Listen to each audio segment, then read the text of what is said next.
5 shots to the body, 1 to the head. 5 shots to the body, 1 to the head. That is a military style hit. It was in and out. The way it happened was in and out, very quick. The United States government, and I'll just say this specifically, in downtown LA a couple months ago, have been practicing military drills. In downtown LA, they were practicing military drills, going in and out of businesses, and they've been practicing on maneuvers in downtown LA. Okay, I want you to understand this. There have not been major gang wars in a while.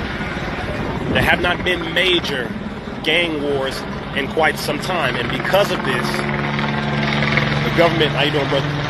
The government does not have a justifiable reason to bring down the National Guard.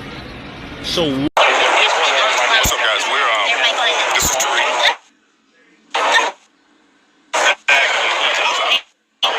We are here at the Marathon store. This is my brother Nipsey's store in front. As you see, the block is real, brother. Rizza Islam, he's out here. Rizza Islam is out here, so the community is out here. Heavy right now. The block is real hot in the back. Again, the block is real hot right now. You know, they got cops, helicopters all over the place. So the block is real hot right now. I think the government may have been involved. A lot of people out here are saying that they're saying that this is bigger than just a gang. What was carried out was just a shot, like 5 times to the body, 1 time to the head. They shot him with some military precision shit. You understand me? Regular gangsters ain't that damn accurate with their aim.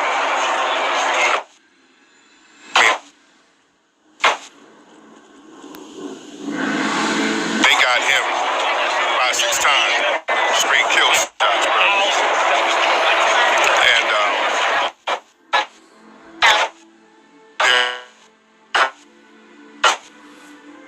retaliation.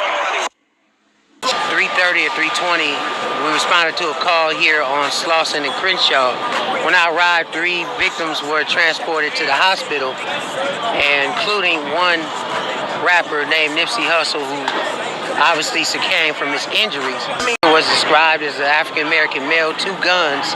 Not sure if they caught or detained anybody, you know, shortly after that, but this particular time, he's considered at large. There is video surveillance footage here at the, you know, both the gas station and the shopping center that he recently bought and installed cameras. So we're waiting to see what LAPD 77 Homicide Division is going to come up with, if they're going to release those tapes or if they have a suspect. That's yet to be said. Gone and never forgotten for Nipsey Hussle. He died at the age of 33. And for the other ones who are now fighting for their lives in the hospital. Thank you for your son, Jesus. Amen. Thank you for Muhammad. Yeah, I'm so sorry. Tell me, so you are one of Nipsey's relatives? I was a childhood friend. I've been knowing him all my life. He was like family to me. I just met with him last week. He had me bring my daughter so he can work with her. She's a model, and he was willing to hire her. He cared about us. I care about him. You don't understand what he meant to us. There's not too many people that would do the things he did for us. And regardless of where he came from, he didn't care. He still came around and supported everybody. Can you even imagine why anybody would hurt you? The devil don't discriminate. That's all I can say, but why him? Why somebody that cared?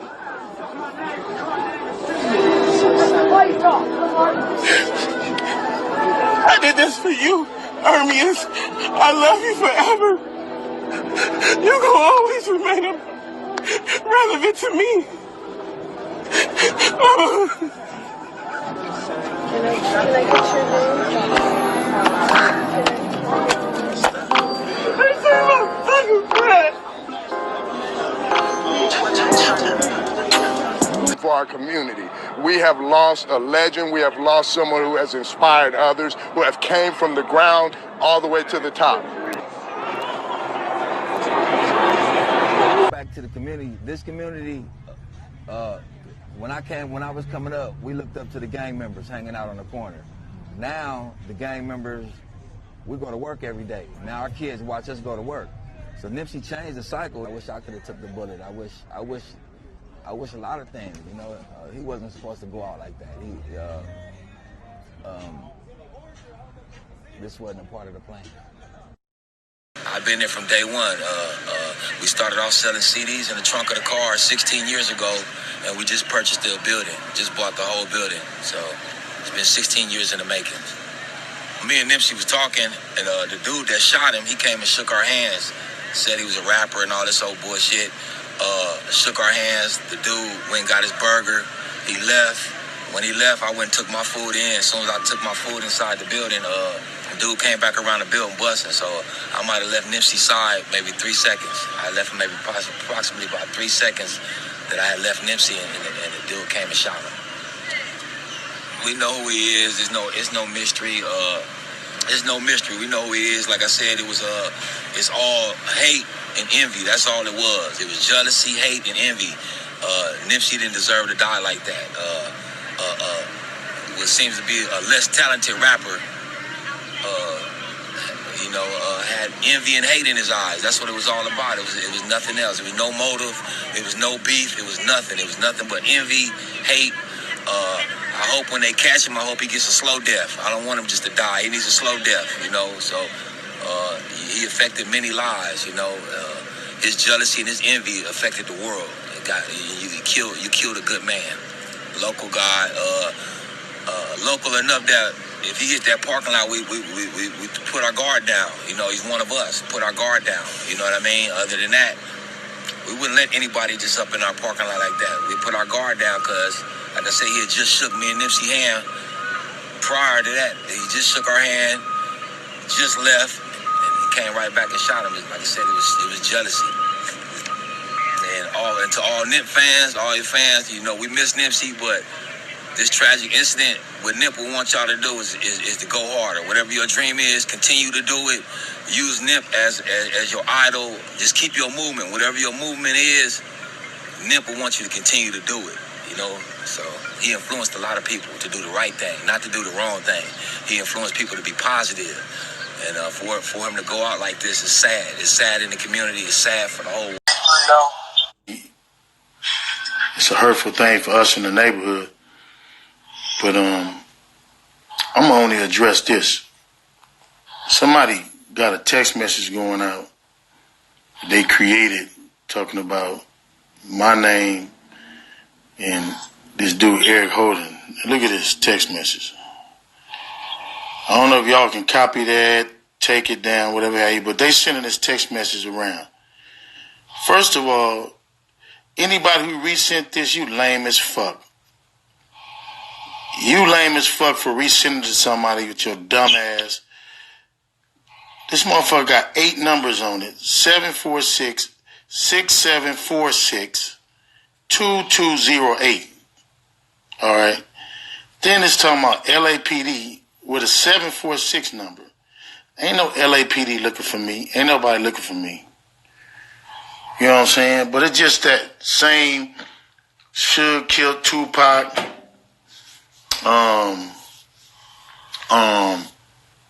What's the nigga name? Puffy killed Biggie. Well, I ain't killed Nipsey and had nothing to do with it because I wouldn't have benefited from Nipsey. I didn't have no business with Nipsey. Nipsey ain't signed to me, wasn't signed to me. I don't make no money off the Crenshaw shirts. I don't make nothing off nothing. I create my own. I do my own. And I created Nipsey. But I'm just letting y'all know that y'all so lame in this internet and this Facebook and this Twitter shit is so lame that you lame just don't got nothing else in your life to do but believe what a motherfucker say. Y'all not even reading it. The police didn't put that out. The news didn't put that out. Some lame-ass nigga on the computer on a cell phone made that, and he let you lame-ass niggas see it. He got 9 numbers on the motherfucker. Y'all didn't even take the time to see the motherfucker. That lets you know how lame y'all is. Then my kids getting this shit. People sending this shit to my kids and at school and all this shit. This shit ain't cool. Nipsey loved my kids. Nipsey came to every event we did. And for you lame ass niggas to be sending this shit all around, that show you where you niggas at. Any nigga who resent that, I'm gonna show you again, just in case the people didn't see it. Any nigga who resent that from their phone, that show you how lame your ass is.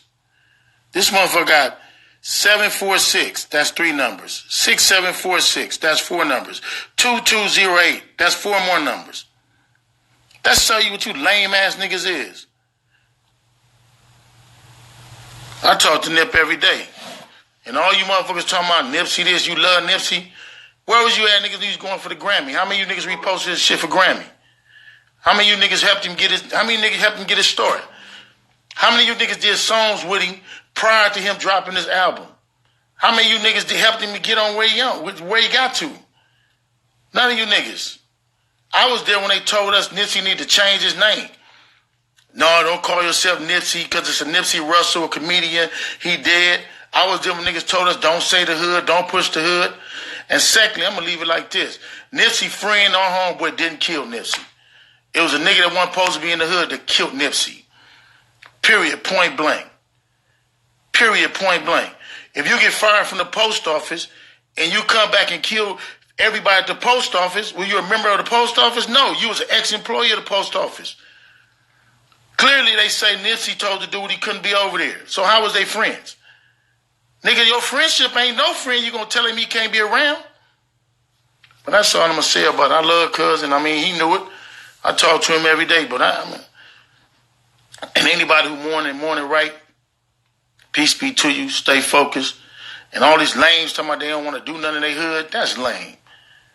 It was the hood that support you first. If you in anything successful, the first thing any label, whoever gonna ask you is, do you have the support from your hood? Is your people following you? How do you become successful without your people following you? Without your neighborhood? Somebody from where you are supporting you, buying your music, sending.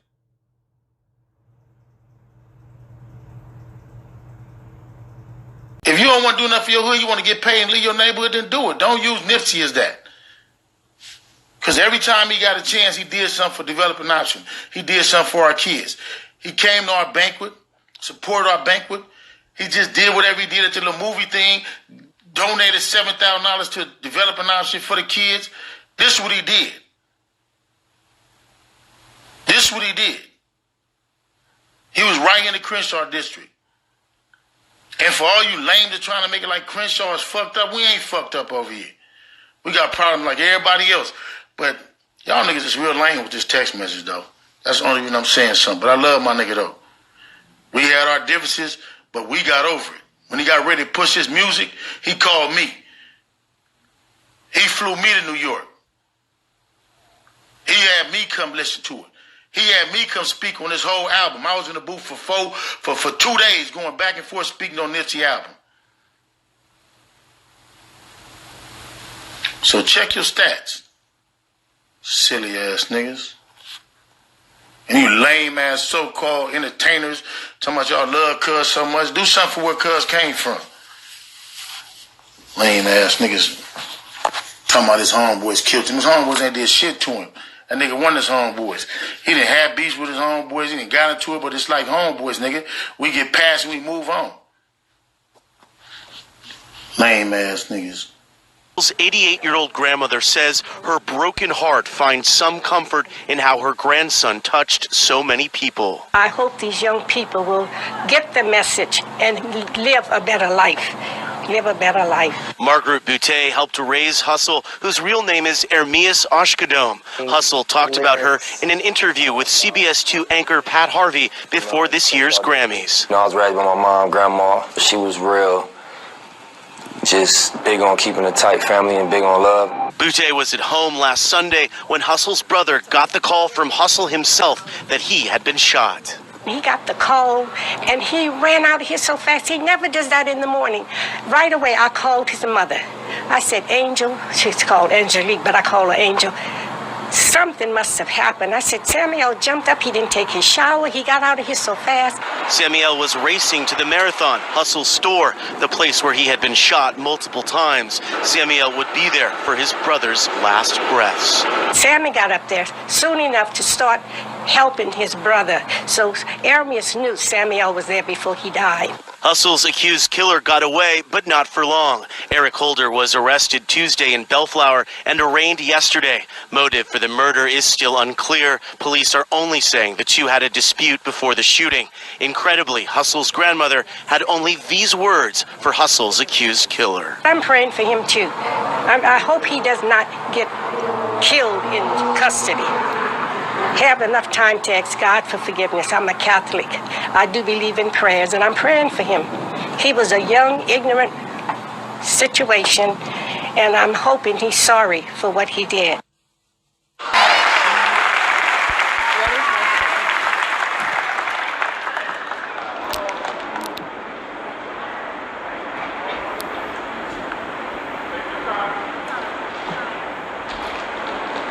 I am a queen mother,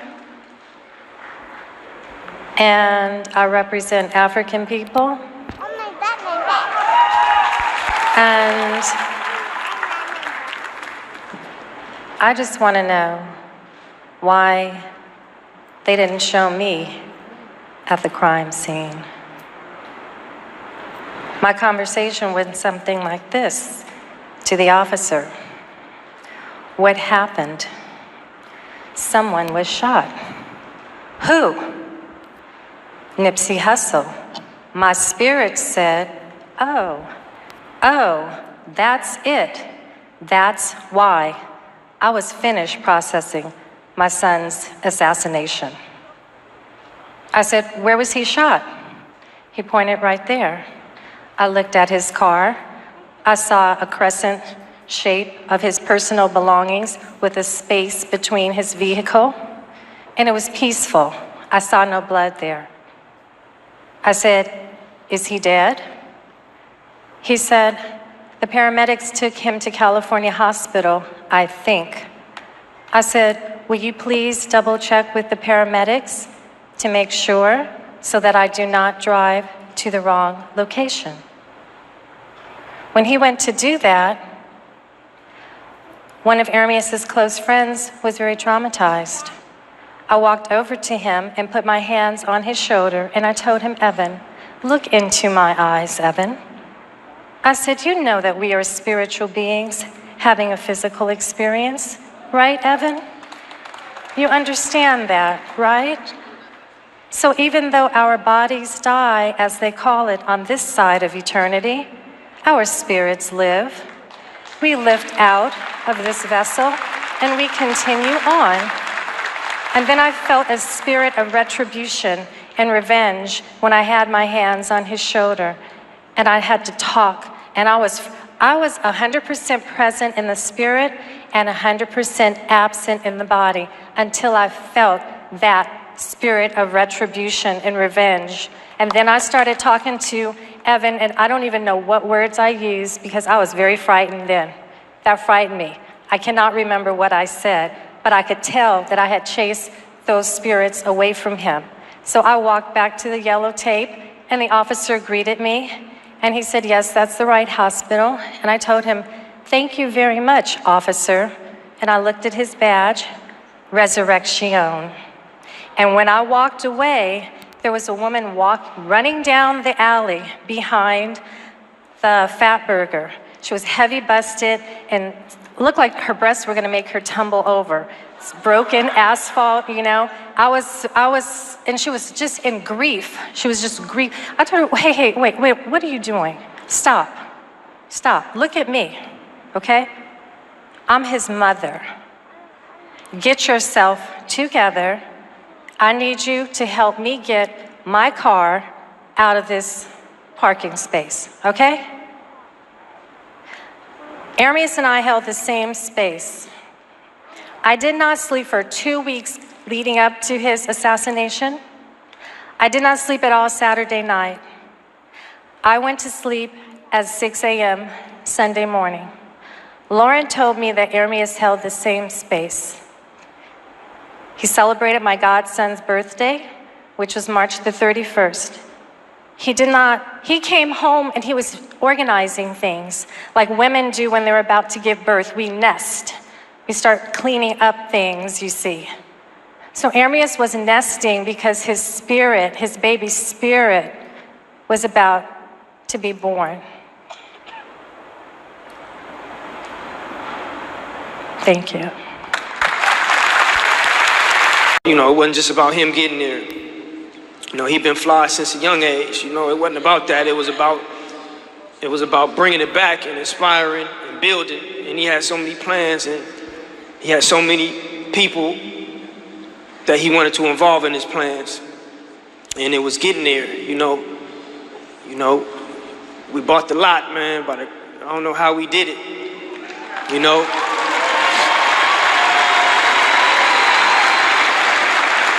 And that was a big thing for bro, man, because he used to sell CDs out the trunk.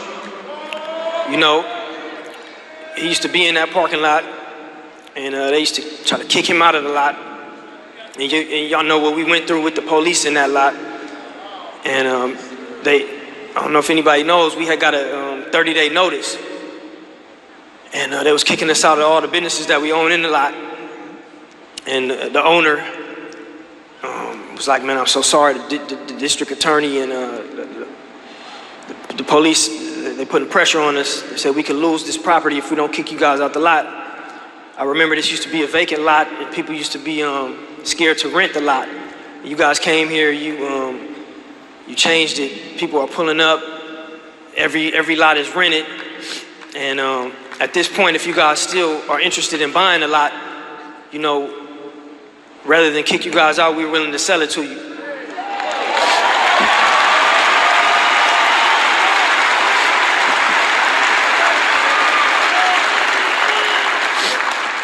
So at this point, man, you know, we was all broke. Nip had money invested everywhere. And we shook hands and said we do want to buy the lot. We didn't know how we was going to do it, honestly. And Nip went on a scramble. I went on a scramble. Tapped in with JP, the whole team, and I honestly don't know how we did it, but we was able to close and get the lot, and Nip was so proud of that and so happy of that accomplishment. You know, I don't drink, man, but I went ahead and took a shot with bro for that, man. You know, that and when the album came out, just even the Victory Lap album coming out, man, Nip said he was gonna do it. And that was so important for his debut album to finally really come out. And, you know, I'm just so happy that the album was able to come out and he was able to do what he said he was going to do. You know, a lot of people thought coming up and when he first got signed, he was going to get some money and leave. You know, like he said, they didn't have a fucking clue. They had no clue of what he really was going to do. And, come on. I want everybody to know, man, Nip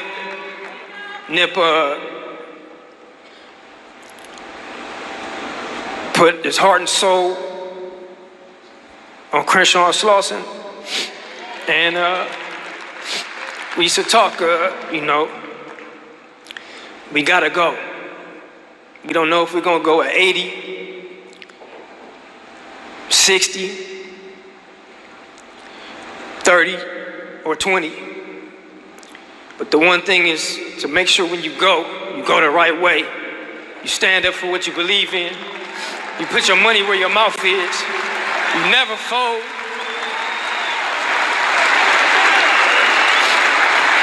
You never let the pressure sway you from doing what you want to do. You never let anything, the politics, stop you from coming around and staying around. And I hope everybody knows that that's what bro did. I got shot in the back. So you in a wheelchair, right? Now, this call is being recorded. I'm in a wheelchair now. They're trying to send me back for life for just being there. Gang association. And I was sitting there with an activist, a peacemaker. a person just representing the community is trying to put the pieces back to the puzzle right so you can see the whole picture. And this is a straight injustice. So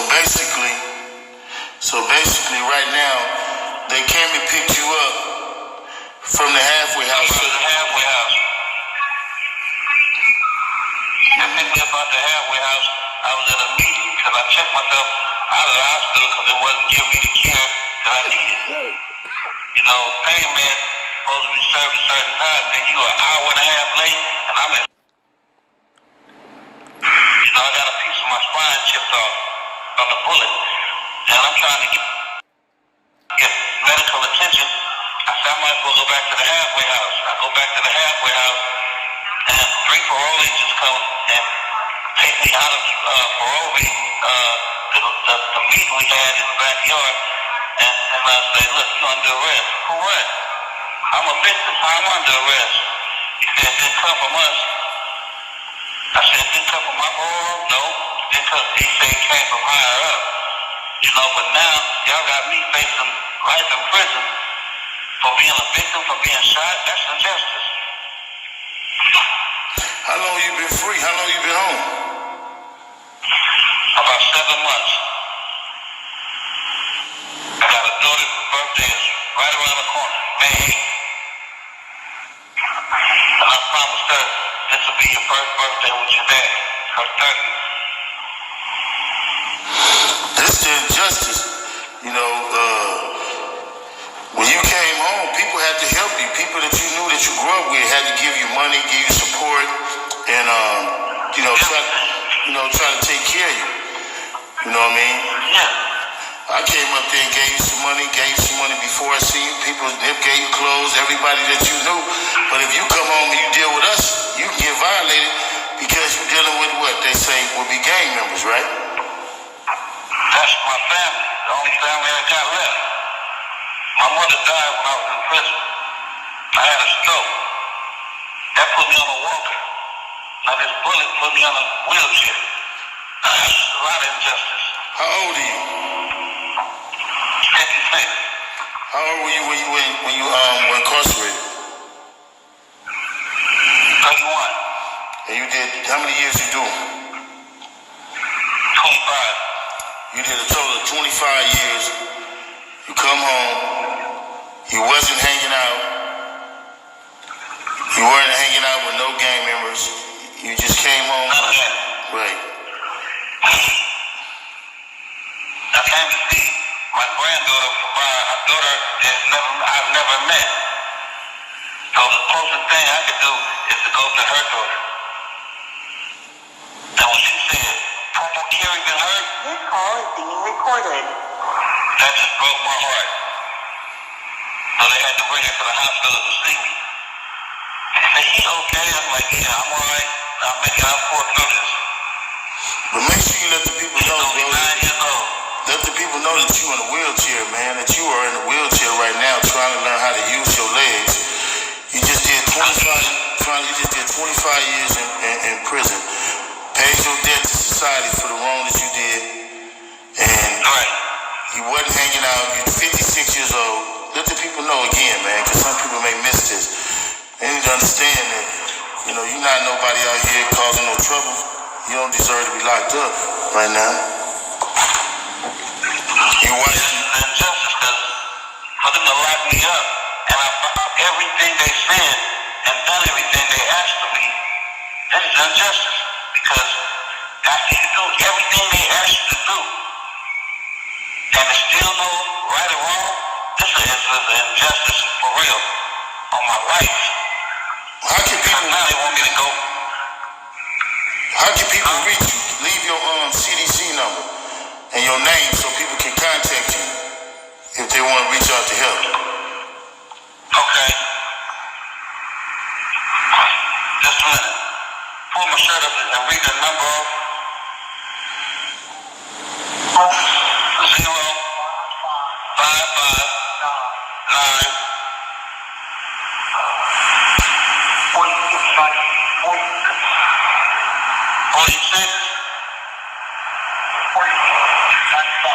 46, 95. 0559. Hold on. Spell your name, KerryLathan. Phone right now. KerryLathan. How you doing, Kerry? I'm the one that got shot with Nipsey. Exactly. Really just a tragedy overall in terms of what happens. My, extreme apologies for what happened and also how you got treated afterwards. How are you doing right now? I'm hopeful talking to you, but I'm feeling bad as hell because I don't have no pain meds, nothing. They pass me by. They don't treat me. They treat everybody else in the ward. They don't treat me. First they say I'm here for a parole violation. I said, okay, I can go for that. Then they say, well, no, that's not your charge. What's my charge? Oh, you are eyewitness. I said, well, which one is it? Eyewitness or parole violation? What is it? It's a conspiracy. What is it? Come on, man. Tell me. Talk to me, man. I just did 25 years to life and gave it back to him clean. Spent 5 hours in the board of prison terms defending myself. Went from 11 to 4. Come on. Tell me what's happening. Y'all released me, and now you want to put me back in prison for coming in contact with a gang member who's really a voice of peace of the public? Which is it? They got to make heads and tails of what's going on, man. I'm not feeling it, but I'm hopeful talking to you. Well, where are you located right now? I'm in Central County Jail.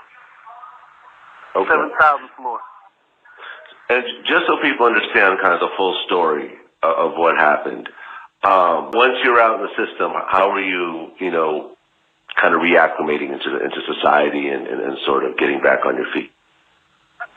Well, I was letting people give me money and help me and show me which way is the right way. Like Eugene Henley. He gave me some money. He said, look, man, it's going to take a little while, but you back. So just take it one day at a time.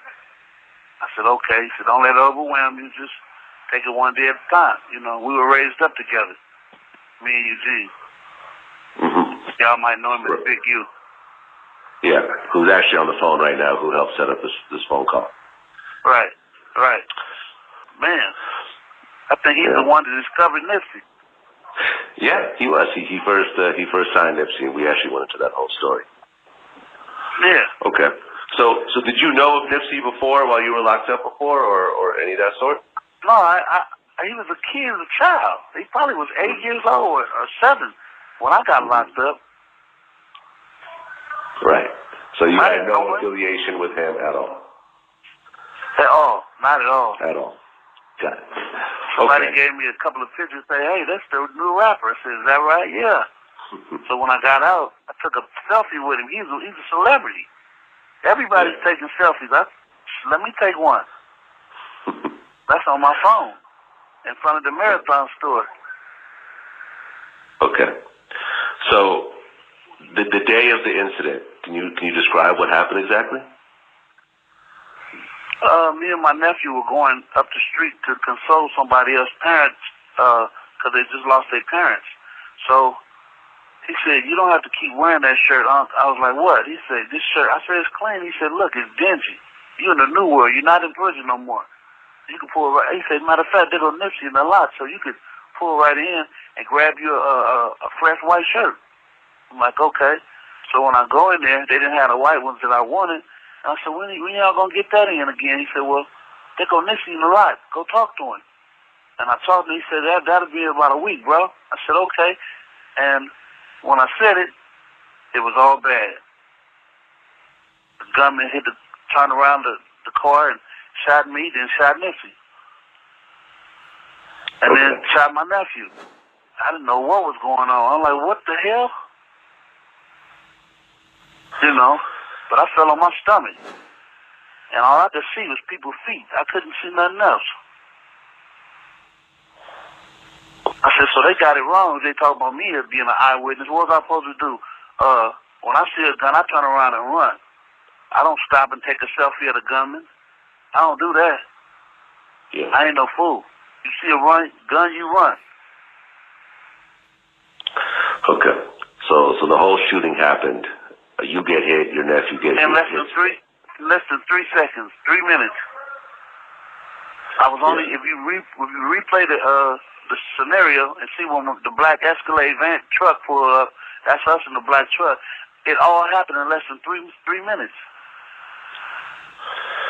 Okay. Because I guess this is why I kind of want to clarify this with you on the phone. Like, the story that was circulating was that you and Nipsey knew each other and he was meeting you down there to give you some clothes and you guys had some sort of prior relationship. But what you're saying is that you had no idea, you guys didn't know each other at all. You just showed up and you ran into each other randomly. No, I know him because I took a few pictures with him. Right. Like that. But so the parole officer was like, well, you have gang affiliation. I said, look, man, I know Nipsey about as much as I know you. You my parole officer. I met you. We've talked a few times. That's as far as I know him. Yeah. Now, when I first came home, Nipsey heard that I was home, and he filled up my little sister's backseat of her car with clothing for me. Got it. So I had clothes to wear. I was out 7 months before this happened. This BigU, Nipsey, he always look out for people when they come home. You know what I mean? He don't always be at the store all the time. But if he at the store and somebody just paroled, he don't have to know him to look out for him. You know what I mean? Like, right. He'll hear somebody that just came home, and he might tell somebody that's working in the store that day, look out for the homie, he just came home. That's just what kind of person he was. You know what I mean? Yeah, I think that's very important in this whole situation. That this is what Nipsey was just doing for everybody that was just coming home. Everybody. Yeah, he looked out for. He don't even. Look, you got to remember, Nipsey is younger than all the old dudes who coming home now. These dudes don't even know Nipsey. Nipsey don't know none of these dudes. Because Cousin Kerry is older than me. I'm 52. He's 56. So if he just did 25 years, Nipsey would not know him. But if Nipsey know you got respect and use the respect to do, he gonna do. Like, I gave Cousin Kerry money when he came home. Nipsey gave him clothes because, Nipsey done this for thousands of people. You see what I'm saying? Yeah. Countless people. That's just the kind of cat he was. You know what I mean? No, absolutely. Okay, so the shooting happened, and the gunman leaves. How badly did you get injured yourself? I got hit in close to the spine, and they said it chipped a part of my pelvis. So it's very difficult for me to walk, and these people up here told me to self-medicate. I said, what's that? And they said, hey, we're going to give you a bag of medicine. And I got it, and I'm like, this is Tylenol, man. Where?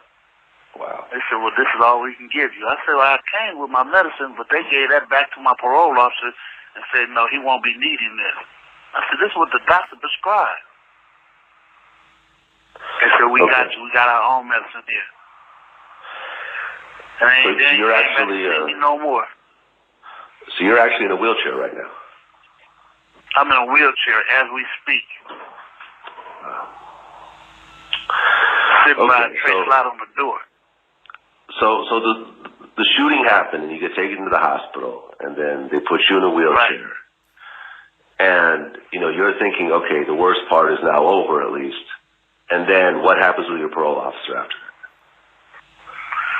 Well, the hospital started playing games with the pain medicine, and one lady told me something about, well, I'm sorry, it was another person, more emergency. I said, emergency is emergency. There is no more person than the next person. I said, you should watch your mouth because that can lose you. You can end up losing your job behind that. I said, but I'll tell you what, I'll leave this hospital. Just give me a prescription, and I'll go back to the halfway house. So I went back to the halfway house, and I took the medicine, and I laid down. And they said, okay, well, cool. So I was there a couple of days, and the parole officer came and said, oh, this is the one that's over me. I said, okay. So the one that was over him talked to me and interviewed me and stuff, and he left. So they came back again 2 days later with a third parole officer. I'm like, what's going on now?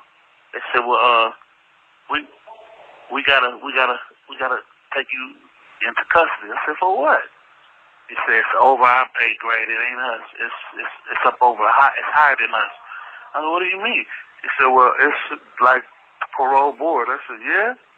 Okay, well, let's go. If I gotta go, I gotta go.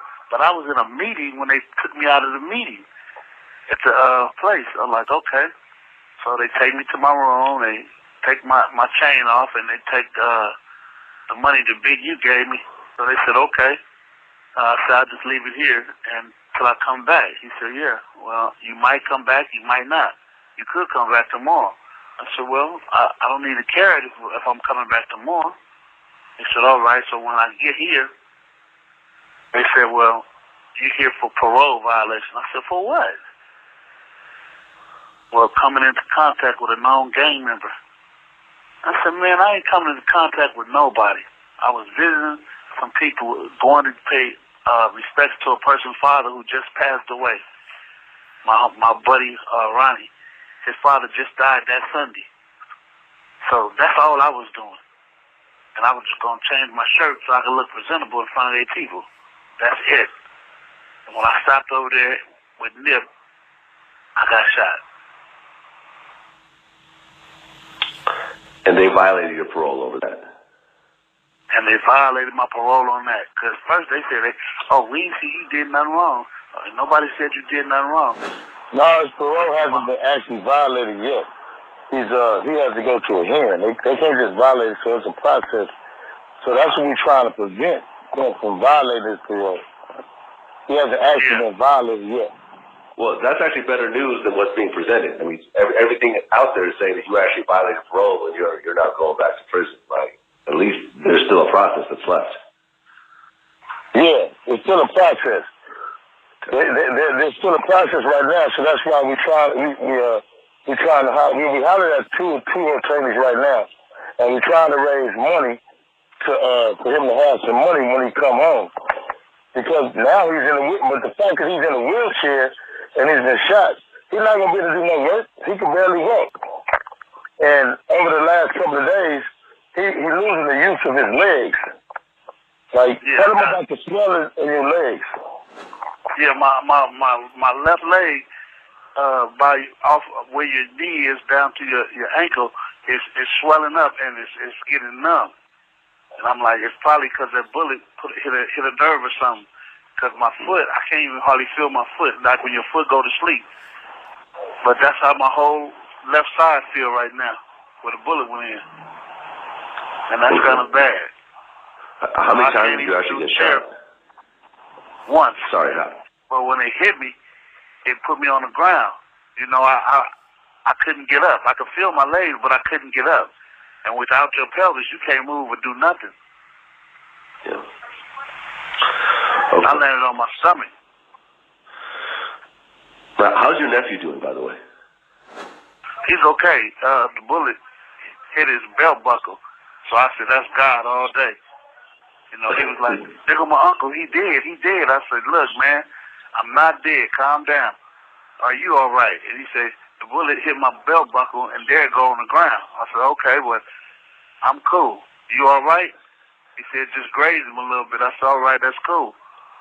You know, we all right. I said, but Nip ain't. Yeah. I mean, pretty amazing story about the belt buckle, though, I gotta say. Yeah. Okay. So, in the very worst case, if they violate your parole, what's going to happen? They're going to have me do life again for coming in contact with a gang member, a known gang member. And he was a community activist. He's going to see the police chief the next day. So you could potentially go back to prison for life for stopping by and getting a T-shirt. Yeah. For violating parole.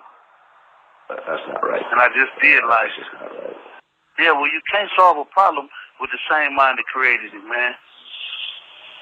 You know, we didn't create this, they did. Well, you know, the problem is, what we're trying to address is not only just with him, we're trying to address the women that want people parole, because he paroled to a halfway house, and in the halfway house had nothing but gang members. He just did 25 years with nothing but gang members. His family and everybody. So you can't have a rule that says if you come in contact with gang members, and these are the only people he knows. You know, he had to come in contact with somebody he knew to help him. When you parole, they give you $200. They give you $200 and then what? How do you get a job? Who's going to help you? Where do you go to live? It's ridiculous. We need to change that rule. You know what I mean? So, I get the call from the one man I'm tied to the hip with them for 3 years, and he tell me Nipsey been shot this before it's announced. The next call I get, they say Nipsey had died, but the public didn't know. And if you look on my Facebook on here in the corners, you'll look at the timeline. And I said allegedly, but I knew he had died then. That was to stall it. Then the third thing they told me was it was internal. So the next thing we did was start telling other groups and organizations they side that it was an isolated incident. And that's why nothing didn't happen at that moment when everything was up in the air. And that's how the atmosphere was from there. So it was an important distinction that it was an isolated incident. Yes. That changed the tenor of the conversation. That means everybody step back, fall back, and let them handle it. And that's what happened. And your role in... He was a young man with an old soul. He knew more than half the people that I've met in prison. He matured faster than a lot of people his age. Can you talk to us about what you were doing at the store that day? Buying a shirt. Because I was going to address someone who just lost their father. The injustice was that corrections should not have taken you back into custody. No, I didn't do anything. I'm a victim. You didn't know that Nipsey Hussle talked about being involved in Rolling 60s? I had no idea of any of that. I know they said he was a Rolling 60s, but that's not what he is now. Today, he's a celebrity. I took a picture with a celebrity. I met him once, took a selfie. They said that's the end thing, take a selfie. And I think it's also important to note that, you know, and we talked about this a little bit already, that he had no idea that Nipsey would be at the store that day. So I know there were initially some reports that he was there to propose business to Nipsey, or that it was a set-up meeting, and that it was by chance that Nipsey was at the store that day. No, he didn't know I was coming back to that store. Okay, so that's completely false. It is. Okay. Because when I went to the hospital after the ordeal, I seen somewhere on TMZ they were saying, this is, I said, that's inaccurate, that's not right. Yeah, and that was where one of did the they get things. that from? And that was one of the things that was raised at the hearing, is that, you know, I think that Mr. Lathan was probably arrested based on some of the facts that were reported that weren't true. The fact that, you know, they were being called friends, that wasn't accurate. And then also, I don't think it was reported anywhere that this was a happenstance meeting, that Mr. Lathan was near the Marathon store, needed a white shirt. He was going to pay his respects and condolences to a family friend who had just lost his father. Back to square one, we don't know why he was at the Marathon store.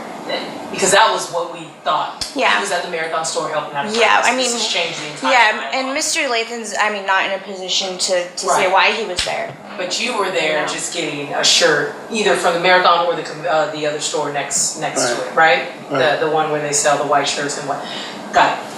Why don't you elaborate on how you're doing physically? I think that's what a lot of people are wanting to know, because there's really not much information about your medical, where you are medically, physically. I have a bullet in my back, and a fragment of it is broke off, is near my spine.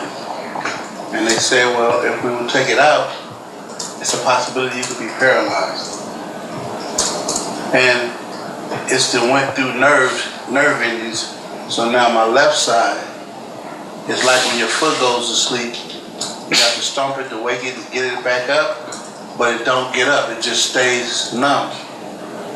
Do you think Richie was acting entirely on its own, or was it being urged by LAPD to put some pressure on Mr. Lathan to cooperate and to provide information. Do you think that was a factor? I have no information to say that that was a factor.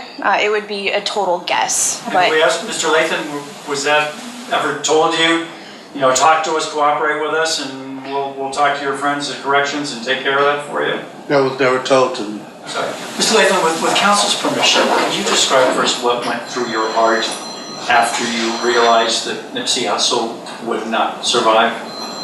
How traumatic that was for you? I can't even put that into words. That devastating. Was it when you were still on the ground that you realized that? Yeah, I can't even put it into words. From my injury, and then to see and hear what was going on, that was a lot. what were you guys talking about out there? Just saying hi? Well, he told me that he would have the shirt that I needed next week. And I said, okay, and as I turned, it was all bad. Can you, in your words, describe the injustice you feel has been done to you? Well, How did you react when you first heard that news? I was in the studio on a Sunday, right? Was it Sunday when it happened? It was the weekend. I think we were barbecuing in the studio, which we do on Sundays in Las Vegas. Some of his artists was actually in the studio recording. Really? So I got the call from one of my little homies and said, Nipsey is on the ground shot right now. I'm across the street. I was passing by, but I seen all this commotion, so I stopped. I ran in there and say, hey, man, something going on with Nip. And I gave his homeboys the phone, and then they called, and, it was just, after that, it just started going on. But 10 minutes after, I found out who did it. I found out a few significant things, and I was just, I'm still devastated, bro. Like, I've been in La La Land pretty much ever since. Did you know him at all? Yeah, I met Nip in 2009, right when he just was beginning and stuff like that. And he did a lot of shows in, like, where I used to live at. So every time he, came, I went and supported, hung out. And then whenever I would see him around and, in the industry anywhere, it was the mutual respect, you know what I'm saying? And then he used to tell me things like, especially when he made it, he was like, bro, he was like, man, you supported my career, whoopty whoop, whoop, whoop, whoop. You always showed up and gave me love, man. I really appreciate that. So I kind of, I took it to heart, you know what I mean? Watch, it's clearly this is a man that's much better off than everybody else in that community. Absolutely. And he's calling someone who has nothing to their name almost. He's insulting that person. Mm-hmm. True or not. But he is, if the story checks out, mm-hmm. here's a very rich man insulting a very poor man. Mm-hmm. And a lot of people look at the situation and say, had Nipsey had someone else do that, told one of his homies to say, hey, man, tell dude that he can't come around here. I don't want to do it myself because... But see, I understand what you're saying, but see, Nipsey is still in the hood. So if you're still there, you got a right to tell somebody something. You see what I'm saying? So he was still there. So it would be different if Nipsey, removed himself and then he only came around every now and again and then he gonna try to check somebody. Nipsey would hang out there. That's what I'm saying. Nipsey was there all the time. Exactly. So that's my point. So he had just as much as a right to say that to him, but at the same time, yeah, somebody else should have said it. Absolutely. I'm not saying that he didn't have the right to say it. I understand what you're saying. He has the right. Anyone has the right to say anything. Anything. But I can say whatever I want to you and deal with the ramifications. Because you're supposed to use discretion, bro. You know what I'm saying? Like if I'm not in the hood, I can't be calling dogs of what's going on around there from 20 cities over. I can't do that. Yeah. I wouldn't, just logically, I wouldn't even try to. You see what I'm saying? But if I'm there every day and I'm accepting all the shit that's coming over here, damn right I got a right to say whatever the fuck. Well, you have the right to say it. Mm-hmm. But it just wasn't a wise thing, but maybe he felt, because he knew the guy. They was tight at one point. Yeah. So maybe he felt like he would have took it from him as opposed to, I don't know, man. We can say this shit a million times. I mean, Because think about this situation. Dude comes around and Nipsey like, hey, what up, man? Yeah, what's up? Hey, man, I got to run. Right. I'm going to catch you later. And then go to his homie and say, hey, man, tell dude not to come around here Right. anymore. I think it's a better way to do it, man. Like, it would have a very different chain of events because Nipsey's not insulting him himself. Now his aggression might be towards someone else, and that someone else might be actual security who's armed. And you see what I'm saying? that's what I'm saying. That's what I say about psychology, bro. Like with humans, we use psychology, but we basically always use it for negative things, like for the most part. It's a way to do everything, Vlad. You know what I'm saying? Like, and it was a bunch of different ways it could have been done, but I mean, it's all hindsight now because he's dead. You know what I mean? So right. I mean, because the guy left. Yeah, and then came back. And then that's when all hell. And that's his hood. So I know how my hood is. I know it like the back of my hand, right?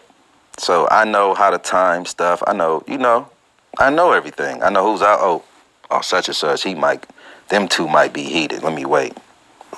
They walk off, got to piss, whatever. Now it's my opportunity to, if that's what I'm here to do and I'm going to really do it, that's my opportunity to go up there and do what I got to do. Right, because he came back, shot Nipsey and 2 other people. I saw the whole thing that he did. When he shot the first time, he faked like he was running. I guess he was expecting somebody to come out knocking on him. Didn't happen. Nobody came. Turned back around. Came back, shot again. He tempted to run another time. Came back the third time. That's when he went close to him and kicked him and all that shit. Right, he came back. He basically shot him on 3 in 3 instances. 3 instances. In a short period of time. In a matter of seconds. Had someone returned fire or even ran out in some sort of intimidating fashion, there's a reasonable chance that Nipsey would have just gotten shot, recovered. Absolutely. Wrote a song about it.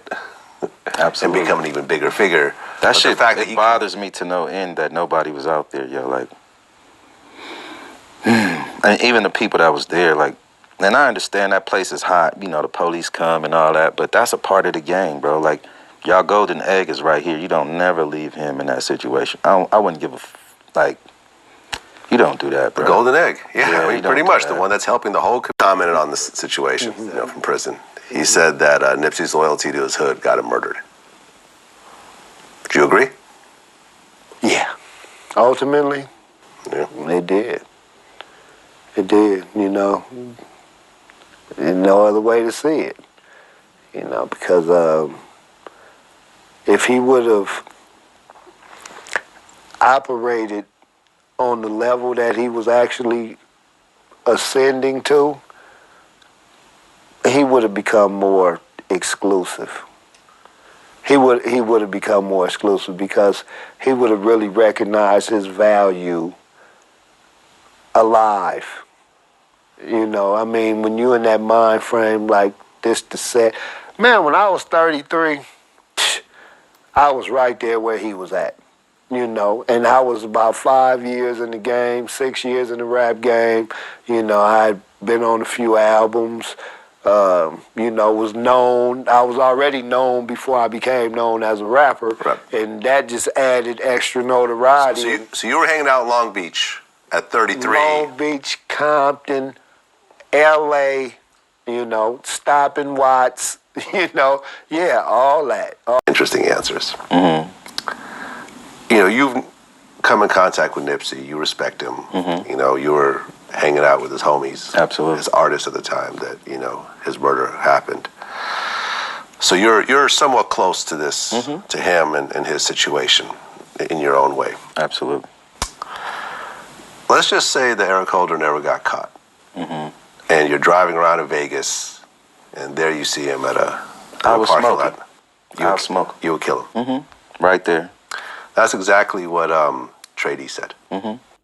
Just because Eric Holder is the most hated man in the country right now, you killing him would not give you a. It would have been better, like, for them not to catch him. So somebody could have killed his ass. You know what I mean? So, because we're not gonna ever be happy with him being in jail. You know what I mean? So that brought no closure to you. Hell no. So that ain't justice for us. We gonna kill him. Like, okay, so life in prison. If he gets sentenced, nobody give a fuck about that. No one cares. Hell no. You gotta die too. your mama got to go to your funeral and see your ass laid up. No.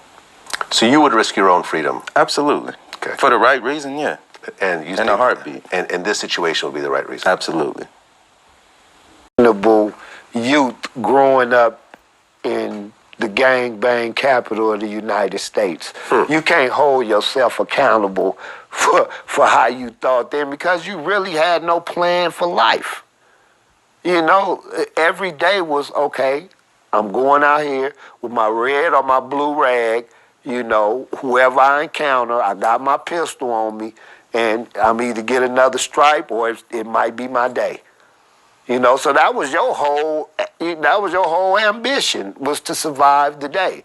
You know, and whatever, you know, transpired throughout, you know, it was all love, you know, the getting high and, going and hanging out and the partying and, going hoorah and all that. That was just the fun of it. But it was really like, man, you putting on your uniform. Malcolm X in the Nation of Islam. We don't know the exact details of it, but the guys who got convicted of the murder were NOI. And you have to know how to play that balance. You know what I mean?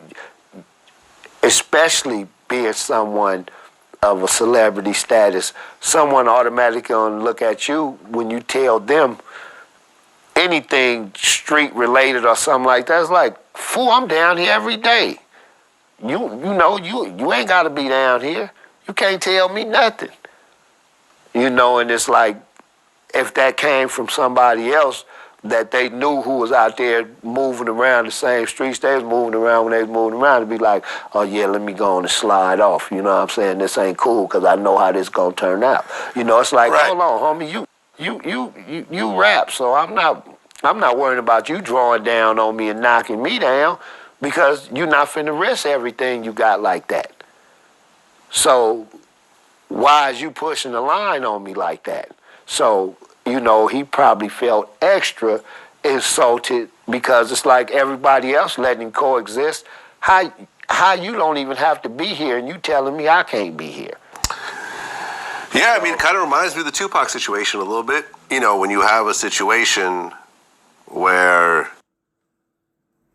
somebody gets a level of insult, not just from a fellow gang member, but from a rapper, a celebrity, which stings a lot more. Parallel. It brings the embarrassment to the insult. And it escalates the feelings of anger. And I remember when I talked to BigU, and we talked about how, in 2019, you have cameras, you have surveillance, you have cell phones, and when you do crimes, you're much more likely to get caught. So has that really, decreased the gangbang? And BigU looked at me straight in the face and said, that don't stop people. I mean, you don't think it slows people down a little bit? When you mad, you mad. Yeah.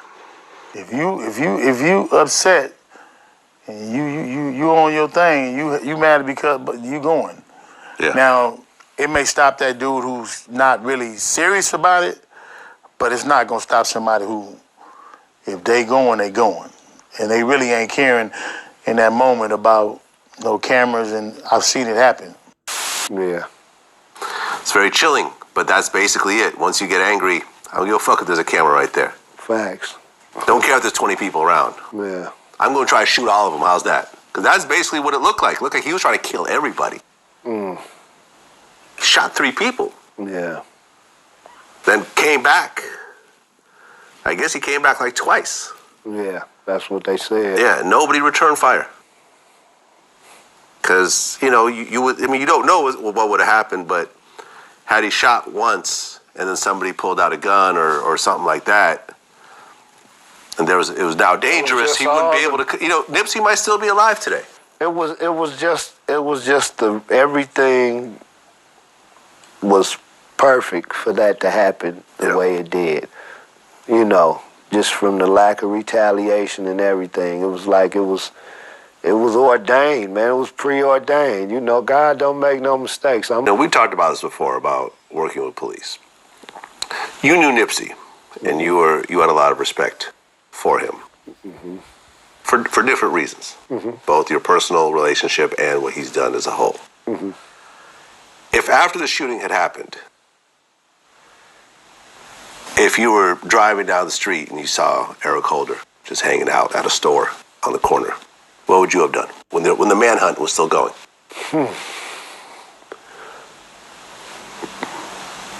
Probably would have followed him and popped him. You would have shot him? Mm-hmm. Really? Mm-hmm. So you would have risked your own freedom to kill the person who killed Nipsey Hussle? Really? Yep.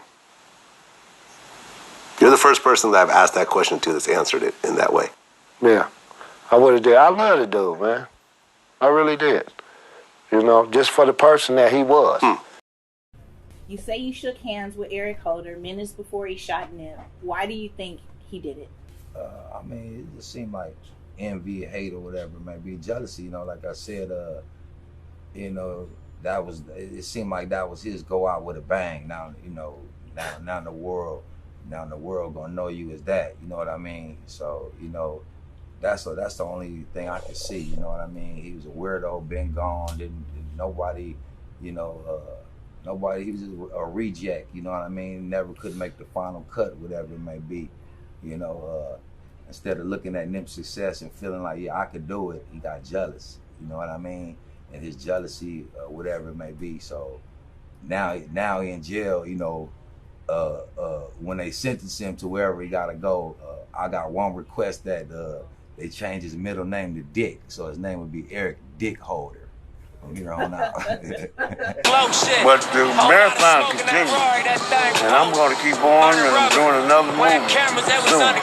How long ago was that? How long did you first start working for Nipsey? What year was 15 that? years ago. 15 years ago you've been working with Nipsey? That's right. I was the first person to work for him. Yeah. Now it's 30. So that goes to show you. I'm in like Flint. Now were you here the day that he... No, I wasn't. I was there that morning. Okay. And I come in the morning and I go to another spot where he owns. And I do 3 places. So that's it. So apparently the whole thing about Nipsey talking to Eric Holder about being a snitch is actually true. Right. According to the police report. That they had a conversation about Shitty Cuz snitching. Mm-hmm. And that was set, you know, apparently what set off the chain of events for him going to get his gun and killing Nipsey. And this was confirmed by paperwork. The witness, the getaway driver, I believe. The getaway driver is one of the witnesses. Mm-hmm. Right. Who actually has, what's the word I'm looking for? Immunity by testifying. I figured. Yeah. Is that typical? It should be. I mean, if you're going to commit to helping a government agency out in solving the case, I wouldn't think you would want to get prosecuted after you finish helping them. So, you know, that's the quid pro quo, per se. Right. Right, because she could potentially be tied into part of the murder. Yeah. As the getaway driver. As having a foreknowledge, you know what I mean? And, you know, then that goes on to the premeditation and all that. So it could really go bad for her, probably. I mean, how would that work? You're hanging out with someone, they decide to kill somebody and jump in the car and say, drive. And you drive. Well, it would have to be more to it than that. I mean, it would have to be some kind of, you know, pre-knowledge of what was about to take place. Okay. You know, we couldn't just be riding and then, you know, you jump out and kill somebody and they hold me liable for knowing about it or something. That was a fit of rage or whatever, you know. But knowing the tension that existed between them or what have you, then I can see clearly, you know, how it's like you knew what was going to happen. You had to know because he was mad, he had a gun, and he was going to where he was at. So if you can't draw the conclusion from that, then, you know, you must not be too smart. Well, if he had a gun, was he keeping it in your car, in the girl's car? Like, he had it on him, and it's like, you know, take me over here. He left and came back. I think he had the conversation with Nipsey. He left, then came back again and started shooting. So he must have had the gun in her car. You know, you're probably looking at a whole bunch of... Or he could have even had it on him and just decided, I'm not leaving this the way it is, and probably turned around and went back. It all depends on how much knowledge she had of the potential of danger to the situation. I believe, you know, determines how they would try to prosecute her. Well, she got immunity now, so it's kind of like a moot point. Well, apparently, Eric Holder had 2 guns, a semi-automatic handgun and a revolver. Story's getting a little weird. The girl was in a relationship with him. They were dating. This is according to witness 1, because she's scared for her life being associated with this. So her identity is being withheld. Although I've seen some posts on social media that seem to point the finger at who this person is. I'm not sure if that's accurate or not. Okay. So, they were driving around, and they went down to the strip mall where the Marathon store is, and Holder was excited to see Nipsey was there getting food. So Holder approached Nipsey, who waved him off and questioned Holder about being a snitch. After leaving the restaurant, Holder instructed the driver to go around the corner for a drive-by, which she refused to participate in. She added that Holder then got out of the car and fired several shots at Nipsey. After getting back in the car, the driver said Holder had a black semi-automatic and also a small revolver.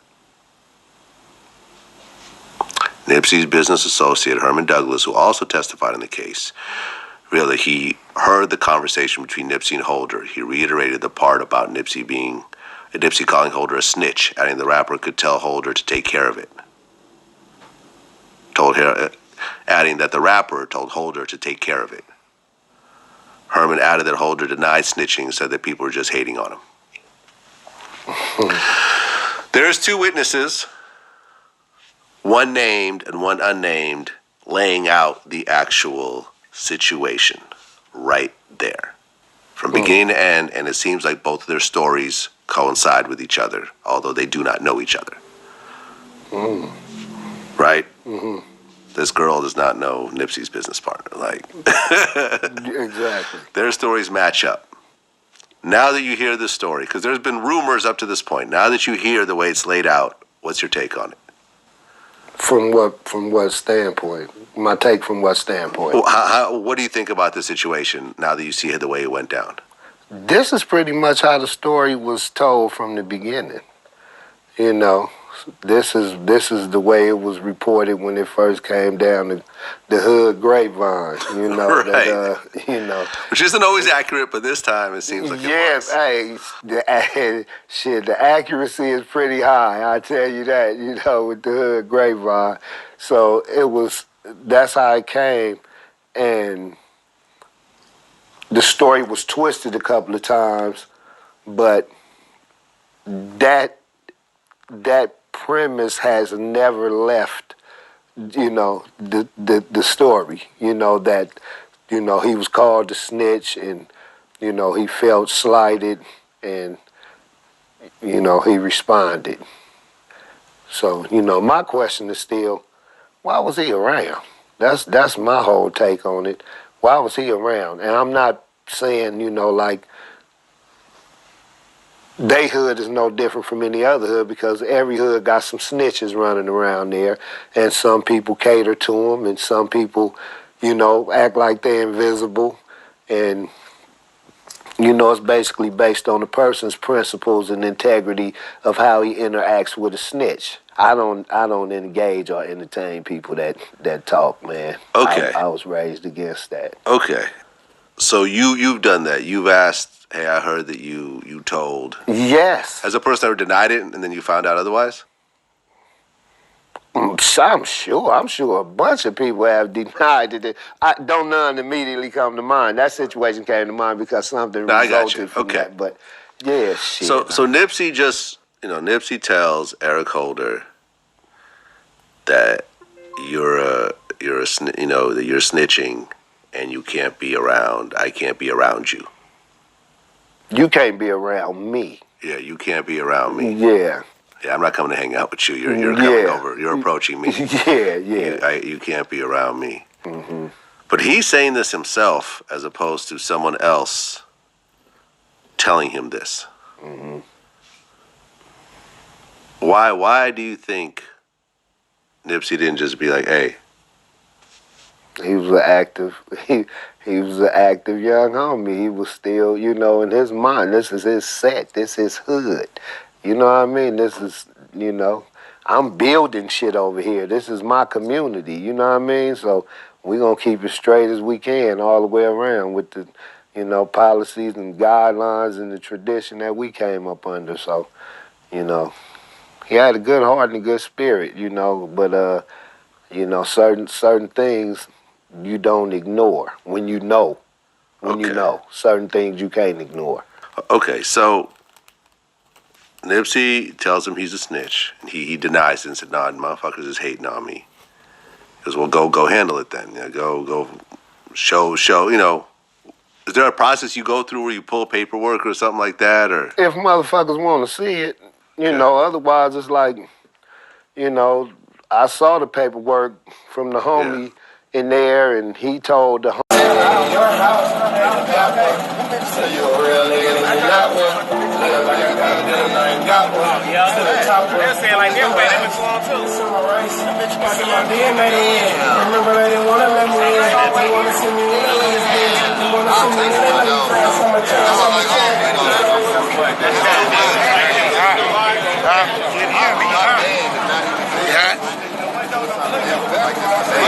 He gotta promote his shit.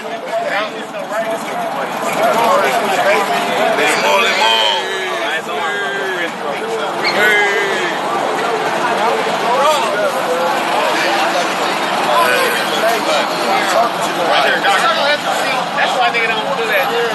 Hey, I want to beat that nigga up. They made it easy. Caught the other nigga instant. They caught the nigga in, man. I knew they did it right here, man. The big man, the big fella. This one should kill O'Neal, nigga. You did.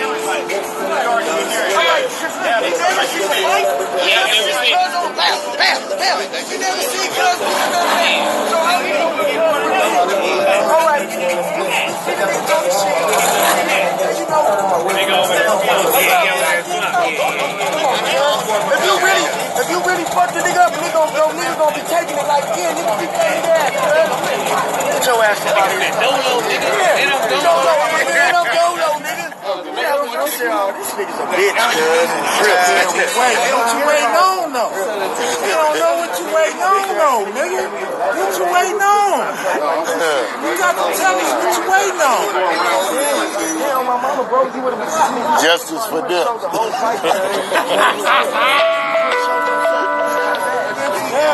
Or your boy would have been there like, yeah, you got it. I swear to God, everybody that was showing this shit. You did. You did. They waiting on the interview. I'm so cold as shit, kid. Gangbangers don't get a chance to grow up. They die early or go to jail, for the rest of their life young. No, it's once you get older. You get older, but I mean they don't grow older. Mentally, if you staying ignorant, if I can only have a conversation with my big homeboy, and the only thing you can talk to me about is how I'm gonna move this pack. Yeah. and we only smoking and we rolling and I mean, then we don't have nothing else. You Absolutely. know what I mean? So then we on the same level. And you see a lot of youngsters who lose respect for so-called G's after they reach a certain age. And I mean, you get to the point to where you seeing, damn, he ain't no different than I am. We on the same corner, smoking the same dope. Now it's like, lack of a better term, nigga, I ain't gotta listen to you. Word. So we don't grow. We're not growing. We're not doing even what we see the so-called mafia did when they started sending their kids to college to go become mayors, governors, and all this shit to try to. They was looking 20, 30 years down the line. We missing that. Right. You know, you got Crips and Bloods is missing that. You think artists have played an instrumental role in people being able to come together? Like we see, like you said, Nipsey, and then we get to see certain artists working with each other, no matter what, if you're a Blood or a Crip. Right, definitely. I mean, with the union between Nipsey and YG was a prime example. It wasn't. I don't think before that it's ever really been, other than Mac 10 and what was that? Dub C. Dub C and Mac 10, that they pushed it, and that was not really where you had two young guys who was at their prime and was in that Crippin' and Blood and the way they doing it, you really see they moving it. You know what I mean? So it was and then what people don't, the difference between Nipsey is we didn't come out claiming L.A. or claiming Compton, Watts, and Long Beach. It was the 60s, period. It was only the hood. It wasn't saying nothing else. And I got so much flack about trying to push Nipsey at the time. Why? I don't know. Dude was like, I heard everything. He too much like Snoop. The Crip, he's a Crip. Nobody gonna want to hear that. I mean, it was all kind of stuff. I heard everything. I loved this Nipsey. First time I heard Bullets Ain't Got No Name. We had a hard time at first with Nipsey, though. Man, we a lot had of people a hard time. weren't messing with Nipsey. Yeah. Got bounced around a couple labels, and then it just finally caught. Yeah, it took him a long time because people were concerned about his affiliations. It was. I mean, it was crazy. And then now I look at how my boy got the #1 project. Yeah. Definitely got the album of the year. I told you so. Definitely got the album of the year on some rap shit. People don't know Nipsey was on Def Jam for a little bit. He was on Def Jam, got off Def Jam. Now I meant to ask, LA was the first town that I ever heard created that check-in law. Where did that ever come from? Well, I don't know if it was checking in because it was more like I had a. I don't like to digress, but I'm going to have to digress. You're just reminiscing a little bit. Reminiscing a little bit. For cultural purposes. Right, there you go. It kind of go back to, I had a crew we used to kidnap. That's what we did. You know what I mean? That was how I made a living. I did the little dope thing and traveling around the country. My whole thing was taking it. And we had a crew we called the Body Snatchers. We still live to that today, but that was our thing. So if you came to the city, in any city, and you're not moving right, then you need to checking in. When I come and I move in different cities, I check with people. You know what I mean?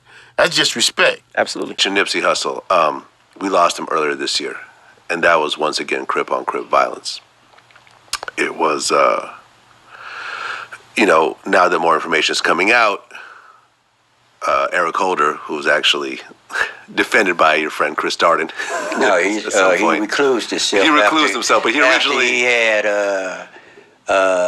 death threats. Death threats, and I told him that was coming with that to be careful. Oh, so you had a conversation with Chris Darden about him representing Eric Holder? I had a conversation about something else prior to that involved the 60, to where when you look in Chris Darden's book, he says one case that he feels somebody got found guilty of a murder where he felt he was innocent and has been hunting him. That kid is from the Rolling 60s, JStone. And this is why we go back to social justice and fairness.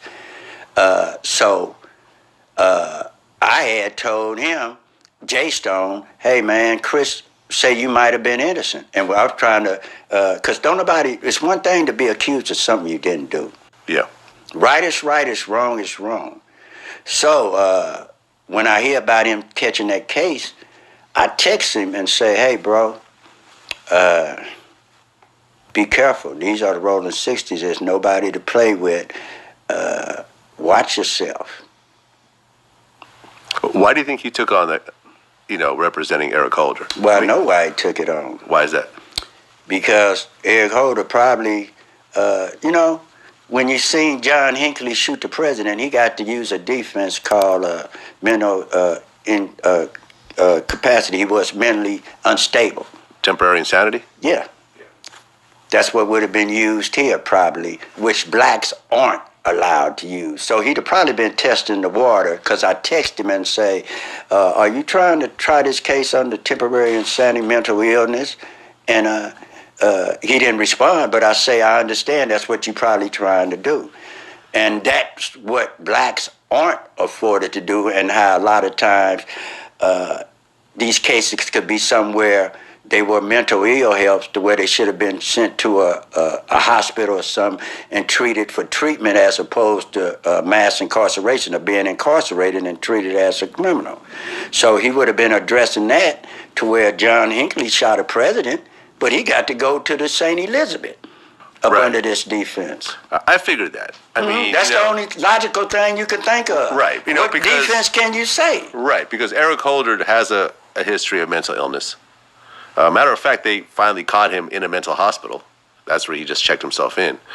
And to kill someone in broad daylight in front of a whole bunch of people with cameras everywhere, that would be the defense I thought that he would use. Me too. Yeah, but he ended up reclusing himself because people were threatening to kill him. Mm-hmm. Were you surprised that he reclused himself? I talked to him. I texted him. Mm-hmm. No. Not when your mom's getting sick. Not when you threaten somebody's mother. His mother was being threatened. And his kids. Yeah. It wasn't about him, because a lot of times you have to stand up to bite the bullet for what you believe in. But when you start jeopardizing other people's lives, you know, we as blacks have to really get off this lynch mob, Willie Lynch ass mentality, to where when somebody got a disagreement or somebody got other opinion, you want to go and lynch them, or downgrade them, or castrate them. That's showing how, what they say, shade. Mm-hmm. Stay in your lane.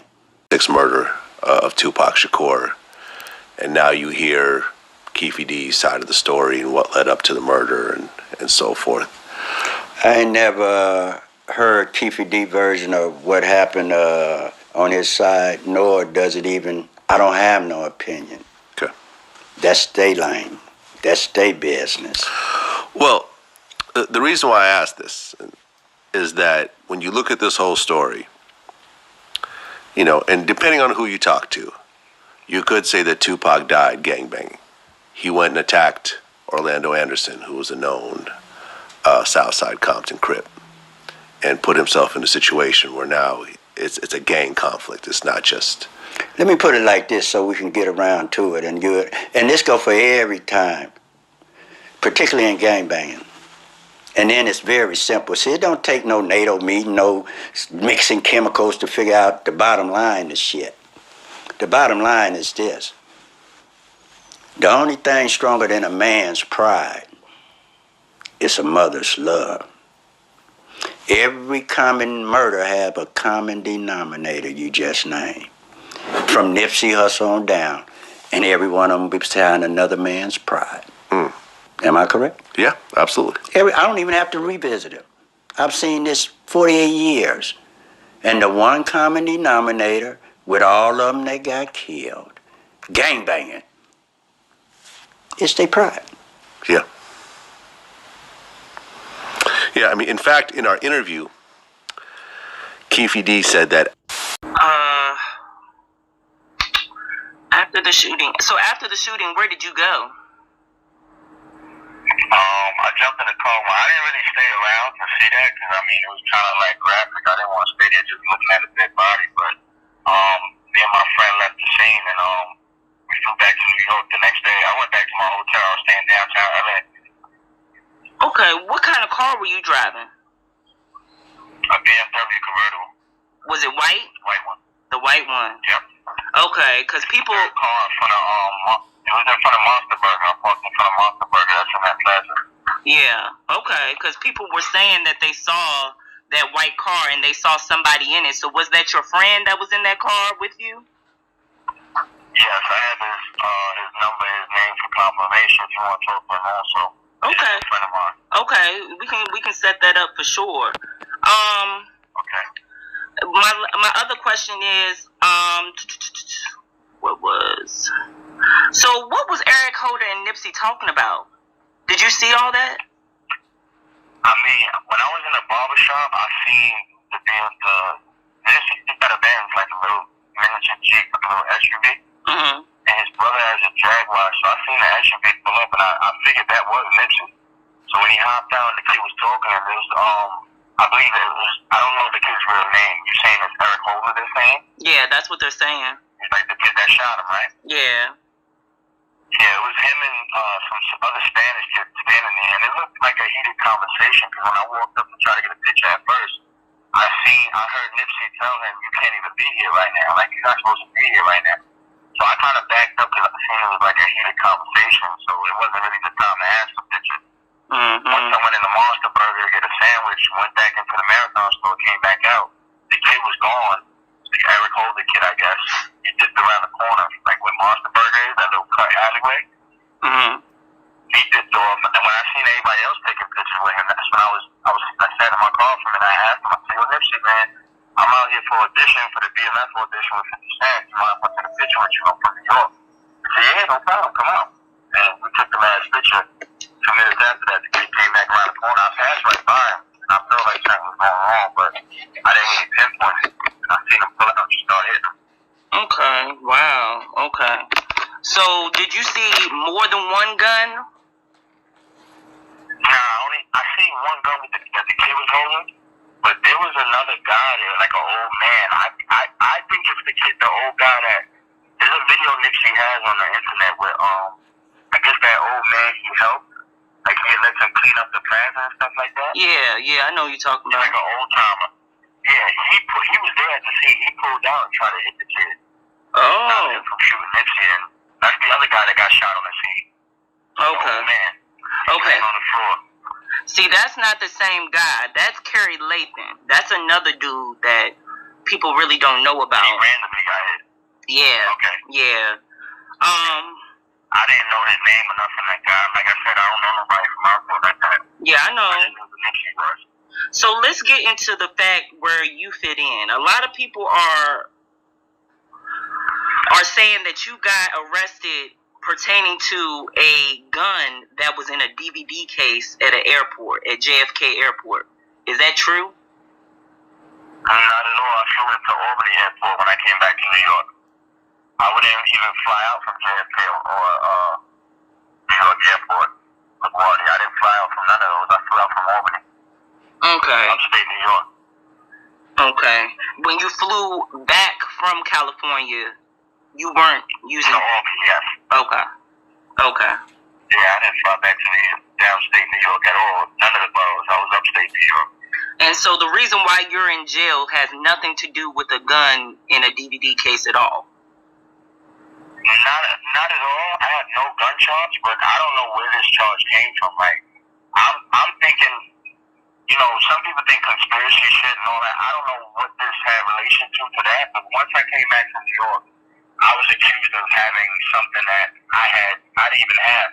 I was still packing up getting ready on my flight when they saying that they found this stuff in my house. Okay. So this is pertaining to you and your personal issue. This has nothing to do with Nipsey Hussle, and you're wanting to let the public know that. And that's what I'm willing to do and help you with. Yeah. Is there anything else that you think I missed that you want to speak on? What's the people are saying there's videos saying I was related in the murder. I don't know nobody from LA at all. Like, everybody running names and saying Kid Flashy and all this stuff on my Instagram. And I took the last picture with the guy. I mean, I didn't know the dude on a personal level. I was a fan of his music, but I didn't know him personally like that. So for them to just say that I had something to do with it, and some people said I handed the kid the gun, all this other stupid shit. I don't even know that kid, Eric Holder. Okay. And that's totally fine. Fucked up that while you're sort of gearing up for your career, then all of a sudden the situation takes place. Do you remember where you were when you found out? Yeah, man, I was on my way up there. Yeah. I was already on my way up there. Had it ever crossed your mind prior to that it wasn't a good idea for Nip to be so, like, was that ever a conversation? Like, a lot of people sort of speculated on that decision of him to just sort of be so casual and, like, feeling comfortable in his own hood. But was that a conversation that internally you guys would sometimes have? Is like, damn, this is kind of a hot place for us to just be at? Or did it feel like there was so much respect that it didn't matter? Man, it was just like so much respect, it didn't even matter. Yeah, we had talks, but like at the end of the day, bro, like, that's our neighborhood, you know what I'm saying? We not, you know what I'm saying? You can't take that from us, you know? Typical day when you were posted up there, though, like, the way that the situation went down when you look at it now, was things weren't set up the way that they were. Obviously, you're supposed to have somebody around them, keeping an eye on them in that sort of situation. Or is it a situation where it just happened so fast that the normal safeguards that were involved didn't really work? I just know, man, if we was there, it would have been a whole different outlook. You know what I'm saying? Period. It would have been a different outcome. Right. And so you just get a call? Or did you show up? And No, I got the call. I was already on my way up there, man. I got the call and, you know, I was 10 minutes late. Right. Yeah. Damn. And so you show up and what? It's already covered in cops. You can't even get near it. Nah, I mean, I was right there. You feel me? As soon as I pulled up, he was leaving. Right. Yeah. That's crazy. And so, did you know about this situation with the person that he had the incident with? I ain't know shit about this dude, man. I don't even know where this nigga come from. So that's not even like somebody that you were necessarily familiar with, anything like that. I don't know shit. Right. And it's like when they have that conversation about that situation, it's crazy just because it felt like when I heard the description of it that Nip wasn't doing anything crazy. He was just being honest with somebody. It's like, if you have a certain thing associated with your name, I can't really be out here just taking pictures with you and shit. Yeah. And not in a disrespectful way. It was just more like, you know, you got to sort that shit out before we can be cool. Yeah. Was that like, is that the kind of thing that you've dealt with before too, or that was a common thing for him to have to deal with because he got everybody trying to be cool with him, including people that got all kinds of dirt on their name? I mean, I don't know, bro. That's L.A. It's crazy. Yeah, so kind of hard to explain though, for real. Yeah, it just feels like the kind of situation that it would be great to be able to avoid, but it feels like almost kind of inevitable that you're gonna, like, you know, I've had people come up to me on the street a million times trying to take pictures where I gotta say no, you know, where it's just like I don't fuck with you, or I know people that don't fuck with you, blah blah blah, and it's like it's always an awkward conversation, but you could never imagine it sort of transcended to that level. Yeah, real talk. So, okay, talk about what those next couple of days were like when you're basically trying to have to make sense of the worst tragedy you can imagine happening. I mean, shit, everything was just on pause, bro. I was crying for the next, 2 weeks. Right. Feel me? Because you have to, like, restructure everything that you were planning? And, like, everything. Feel me? Everything. Right. Everything. What about, were you close with his family? Yeah. What was it like dealing with his family? Like my family. You know what I'm saying? We family. It was that close. Yeah. My brother. Was it the kind of thing where, like, I don't know, did it bring you closer to the family just having to be around and, or having to, like, want to sort of bring them together? I mean, we was always close, but yeah, I mean, it just make me want to pull up on the family a little bit more and be there. You know what I'm saying? Let them know they got my support, like 100%. Yeah, definitely. It was such a big thing in LA. Is it almost like because you grew up with him and you had been around him for so long that you didn't know that it was going to be as big as it was, in the sense that it felt like, you know, I heard a lot of different people say that there's been nothing in LA that touched the level of impact that had since Tupac. Yeah, it was a big impact. I mean, I heard people say it was bigger than Pac, bigger than King. I heard that, yeah. Yeah. I think it's just our era that. Yeah. You know what I'm saying? Yeah, just in terms of like, and I mean, it's just kind of crazy because you think of him as a person until he's gone, and then like, and I've seen this with a few different artists I work with over the years, and it's kind of strange to see the way that people almost turn them into a god once they're gone, like where people can really finally appreciate what they were bringing to the table throughout their life. Yeah, it's crazy because they don't see it until you gone and something tragic happen. It just make me want to fuck dude up, you feel me? When I see him. You know? Anybody that got anything disrespectful to say, you feel me? That's just how I feel. That's like the most bare minimum amount of decency that you could ask for, to ask somebody to not have something negative or something weird to say in a moment like that. Yeah. Yeah.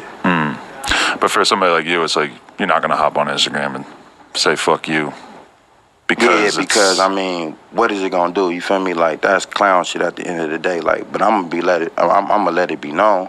You know what I'm saying? Like, nigga ain't feeling that when I see you. You know what I'm saying? Real niggas gonna holler at you. I'ma holler at you. I mean, there's a lot of blowback in LA. Certain radio stations stopped playing certain songs from certain artists who maybe were disrespectful. Yeah, I heard that. Yeah, I mean that was crazy. Yeah.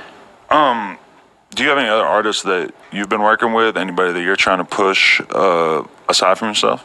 I mean, you know, just the camp, all money in. You know what I'm saying? Me, Pac-Man, Cobby, Cuzzy, Killer Twine.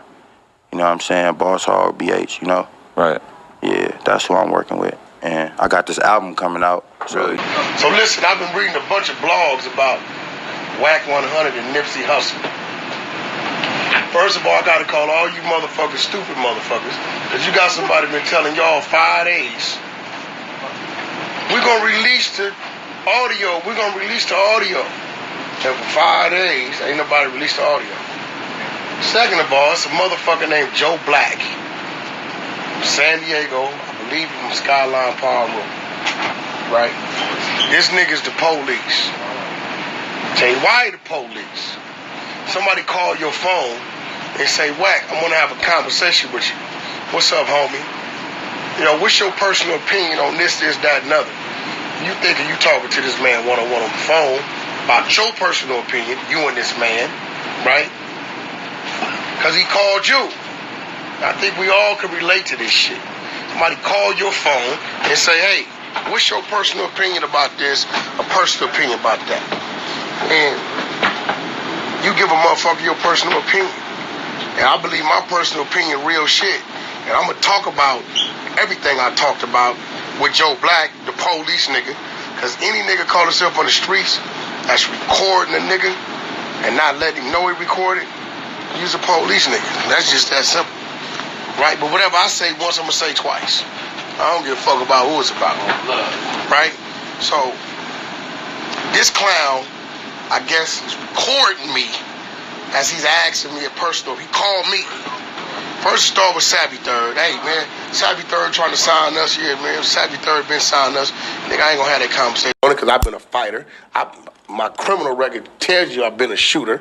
I've been a moneymaker all my life. So I can speak on it across the board. Right? So, in this situation, you have a rapper and you have a dude that's a straight, authentic gang member. His whole life are these blocks. That's all he know. And in the culture of gang banging, when you call a motherfucker a bitch, a snitch, a rapist, a pedophile, when you call somebody these things in this jungle, is no different than you being a football player and going on the field without your helmet on. You're gonna get hit. You know what I'm saying? When you call somebody that is that. Think about it. This shit all happened in a matter of 4 to 5 minutes, not the next day, because you're dealing with the shooter. If he was dealing with the hustler, it probably wouldn't have happened that fast, because the hustler got to go then employ the shooter. And then that shooter got to determine if he got any history with the target, that he may or may not want to do it. You understand what I'm saying? But you went straight at the shooter. Don't give him that much game, man. No, this is just real shit. Right. So what happened was what was supposed to happen. If I approach somebody and say, yo, you a snitch, I'm gonna be ready for that. You're not gonna walk away from me, because I've already made my mind up that I'm gonna do something to you. I'm not gonna do nothing. I don't give a shit. That's their business. Don't you feel like in any situation like that, there has to be an understanding of hierarchy, and somebody like Nipsey should just be 100% untouchable? Wouldn't you hope that everybody would abide by that? Listen to me, man. Nipsey is from one of the most notorious Crip gangs in Los Angeles. Right, and if it was his enemies who did it, it's a different situation, but this is someone who's supposed to be on the same team as him, right? You gotta understand. The biggest killer of Rolling 60 is Rolling 60. I can speak on it because I was part of the Nipsey Hussle movement, getting him his first multi-million-dollar deal. Me and Gang, BigU, Steve Lobel, Johnny Shipes, we did that. BigU came to me And we pushed them buttons, and he took that and made that situation happen. Right. If it wasn't for BigU, y'all wouldn't know the Nipsey Hussle of today. So what I'm saying is you got a man who died with 1 million followers and no radio hit and no fucking platinum plaques. But because everybody started talking like it was a goddamn Popeye's chicken sandwich, everybody jumped on the bandwagon. Right. And now he done went 10, 20 times platinum. The radio is spinning his song. Come on, bro. How long did they spin his song? Right. All day, every hour. Nipsey had like 2, 3 songs I felt should have went. Last time I checked, like it was great records. Right. Bullets ain't got no name. Great records. Yeah. Why in the and this rumor about him being independent, that's some bullshit. Like motherfuckers, look, it's motherfuckers idiots. If you scroll down to the iTunes, it says Atlantic Records. Right. I'm gonna sit here. So now he has a machine behind him. So where was all these fans, like Blueface? He got platinum plaques. Hold on, no. You know why he got platinum plaques? Because his fans followed him. They supported him. They streamed, they download, things of that nature. Nipsey's never been on a fucking world tour. Why? He did not die an A-list artist. Let's fucking be real. Y'all talking about he was a legend. If he was a legend, why y'all didn't treat him like that while he was here? We talking as an artist and an entertainer. But that's been a big part of the conversation since he passed. Is like, are we giving our legends their flowers while they're still here? Where the hell was all you die-hard fans when Nipsey needed you to support his product so he could have been that while he was here? We talking numbers right now. We're not talking about personal opinion. And I got every Nipsey album record in my phone I download all the time out of respect to BigU. I don't listen to a lot of it because he gang banging so much. You know what I mean? It's only so much I can listen to. Really? But out of respect to BigU, I'm going to download and support it whether I listen to it or not. What was the phone call with BigU like after those headlines started popping up about that leaked audio? Oh, we always talk about our white kids, what business ventures we doing next, and things of that nature. Like, you know, we don't have that type of conversation about, you know, they even attacked him. That was the weirdest shit. You know, they last thing was BigU was honoring him at one of his events. So people make it look like BigU and Nipsey was enemies and all conspiracies and all this crazy shit. Right. And the world wouldn't know who Nipsey Hussle was in the magnitude that he was in if it wasn't for BigU. Right. Real talk. It's some red rags that opened the door for him to get in. And we did that for BigU. We didn't do that for Nipsey. I met Nipsey walking down Sunset 2 o'clock in the morning, passing out CDs. I didn't know who he was. So do you think that someone like him needs that sort of, like are you to Blueface what BigU was to Nipsey? And is that what you want to be able to do? Because it is hard for an artist who doesn't have that cosign early on, right? What BigU was to Nipsey, I'm definitely that to him. Because I opened the doors. And I really believe some of these rappers start to believe that the dudes in the hood give a fuck about you being a rapper. Nah, man, what the fuck? We over here every day. This shit is chess, not checkers. Because when a statement like that gets out in the neighborhood, you've just made an attempt on his life. Right. Because the neighborhood kills snitches. You understand what I'm saying? So now it's like a tug of war. Who gonna do what first? That's real.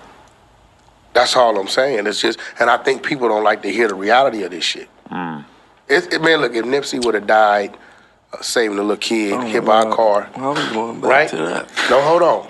Where'd the shit Right? go? If he would have died breaking up a gang fight, stopping a robbery, it's different. That's fucked up. He died gangbanging, homie. BigU is real sincere about his. I'll tell you why. They had ups and downs, and in the end, they was back tight as ever. It was a point in time where they wasn't even getting along. Right. Fights happened, all kind of shit happened. But the real love brought them back together. I was, you know what I mean? So I can look at him and say, he really loved Nipsey Hussle. You know what I'm saying? Because they started off one way, it went bad, and then it went back good. And BigU's a dude that he don't gotta let nothing go back anyway. He could leave it fucked up, and that's just what it is. But his heart moved him to do that. Right. You know what I'm saying? That what makes it sincere. Now, this wasn't about no money, wasn't like, you know, another contract. It's just what he wanted to do. He didn't have to do it. That's his little homeboy. You know what I'm saying? Right. So I think everybody wants you to fake, and is it fucked up? It happened. Definitely fucked up. It happened. Do I wish we could rewind life and he can redo it again? Definitely. Did hip hop take a loss? Definitely. We didn't lose a legend at the time because the fans and the radio and things like that didn't support him to get him to where he should have been. When he eventually got there, I believe so. Was he what they say he is when he time his demise? Definitely not. And we're just talking numbers. Right. I ain't even in LA when that shit happened. So, yeah. Was it the kind of situation that you could have possibly seen coming in terms of there being tension? Because, when it's known in a neighborhood that somebody snitched or whatever, it's a conversation that's going around. So is this something that you could have in any way predicted have ever been a conflict? Or is it was totally out of left field? Because the main thing that always stood out to me is that this is just like a regular ass dude who realistically probably isn't even on the level of even talking to Nip like that, right? I mean, well, it's like, we all know the dude. The dude, like, he grew up with everybody. Like, we knew him from way back. So it wasn't no mystery. Like, he used to handle his business, do his little shit, you know what I'm saying, here and there, so everybody knew about him. But then, like, some shit came up one time, and they like, and we think he's snitching or some shit. It was just like, huh? Everybody in jail and shit, and he wasn't, and it was just got to the point where, people just started saying, like, man, the nigga went bad. You know what I'm saying? But, like, he disappeared, so it was like nobody really seen him. And then he started, like, popping back up. You know what I'm saying? And it's like, people knew him from the neighborhood, so I don't know if when a snitch jacket, some people just, like, we still know you, or I don't know how it went. But he started popping back up and shit like that, and, yeah, this type of shit happened. Right. That's crazy. Yeah, because, like, it feels like there's been sort of like a conversation about that's happened recently in terms of, like, let's just be straight up. It was about that phone call that got leaked to Wack, where Wack was basically saying that this is just how these things play out. Wack? What was that? You don't know Wack? Wack? What was that? Not a fan, I'm guessing? A fan? Well, you did have some words to say on Twitter about people in general who were speaking on the situation in a way you thought was disrespectful, right? Oh, yeah, niggas just like, y'all niggas clowns. Like, what the fuck is y'all doing? Right. Like, for one, if you know Hustle, he don't do disrespectful shit. So it's like, y'all niggas being disrespectful. Oh, the nigga Wack, the clown nigga. Oh, okay. He from the valley somewhere. That nigga not from LA. Y'all nigga, what? So I'm like, when I seen it, like, bro, first of all, you talking about a real one. Who are you? Niggas don't even, you from the valley. And for one, why you talking about crip business? Ain't you a blood? Go talk about some blood shit, nigga. This ain't the valley, nigga. This LA. Like, nigga, you out of pocket. He had some other things to say on the podcast, too, where he was commenting about there being, like, a lot of fake love, like radio stations playing Nipsey now that never played him before.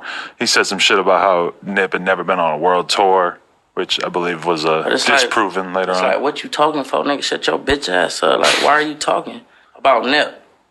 Hey, my thing is this, like, you didn't tell Nip this shit when he was here. You a bitch. On 6, so you had all day to tell Nip how you felt. You wait till this nigga die to tell him how you feel. You was a hoe. Period.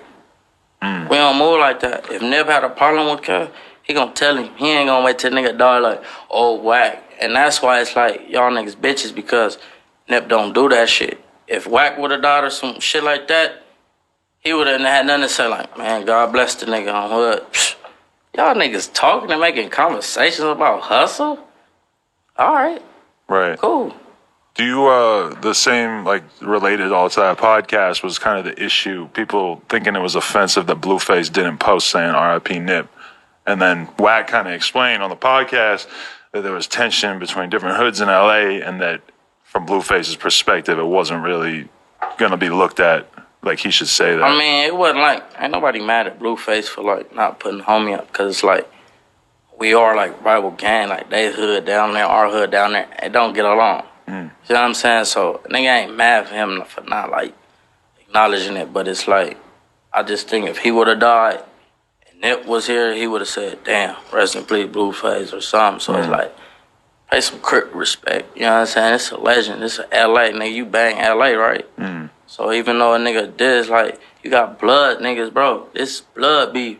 You got blood saying R.I.P. Nip. So how another Crip can't? You know what I'm saying? Right. It is what it is. Yeah, I mean, it's weird because it's not like, I don't feel like that many people were that interested in it, but the people who were interested in it were really trying to figure that shit out. But yeah, I mean, from that perspective, it's like, it feels like when a rap legend, like as a hip hop fan, you should, to a certain extent, be able to put the politics aside and say, all right, rest in peace to a legend in hip hop, regardless of any kind of street shit, right? Some niggas might worry about the politics of their homie. Oh, you just told Nip R.I.P. You know what I'm saying? Some nigga might get pressed for that. Like, not being a man about it. Like, yeah, nigga a legend. I'll fuck with Cup. Some niggas care about that. You know, it's still hood politics in this shit. So, right. Ain't no telling how it went. You know what I'm saying? I can't say he wrong for not putting up no shit. You know what I mean? When BGKnoccout said that Eric Holder was originally signed to Nipsey, was there no truth to that? BGKnoccout. Oh. What's that? Not a fan of him either? I don't know. Okay. I mean, is he from my hood? Where he from? I don't know. I don't know BGKnockout. Okay. And no, Eric was not signed to us. No truth to that? No. Okay. No such thing. Okay. Has there been a lot of, like, do you read a lot of shit in terms of, like, how all the news came out that just strikes you as, like, damn, motherfuckers are really talking about shit that they don't know about, like, all kinds of weird, untrue Yeah, shit but coming I don't out? really like getting into all that. Just I'll be on some, like, man, just do what you do. You run into niggas, you know what I'm saying? It is what it is. I'm not about to go back and forth and, oh, what y'all say? Hell no, man. We don't do that. You know what I'm saying? That ain't our cloth. We don't, like, hell no. We don't even talk, bro. Like, what the fuck you niggas talking for like girls? That's what girls do. We don't do that shit. We just chill. If we see you, we handle our business. Has it been, overall, though, has it been, like, a very positive thing for you to see the extent to which Nip has been memorialized and everything? Because there's a certain extent to when somebody's alive that you don't really know how legendary they are. Right. And then they pass, and then all of a sudden you realize, like, wow, this was bigger than we ever really knew. For sure, like, it's crazy. Like, you know what I'm saying? Obama wrote this nigga letters and shit. Like, it was a movie, but I'm like, it was just so fucked up that this had to be the reason. Like, I wish this nigga was here to see all these Grammy nominations and all that shit. It's fucked up. He worked so hard to get it to that level, to go out, like, when this shit, like, it was just about to go crazy for him, for sure, because he took the long route. He didn't go, let me go sign to an artist real quick. No, he wasn't doing that. So when all these artists want to jump in and sign him, he like, no. So it took him a little longer. It's going to take you longer when you do that route. So he took his time, did it, and then he was just about to take it. Man, Nip was on some shit, bro. He was on some shit right now. So it's crazy. He ain't even get to see this shit, like, you know what I'm saying, do what it really was supposed to do. Yeah, that's facts.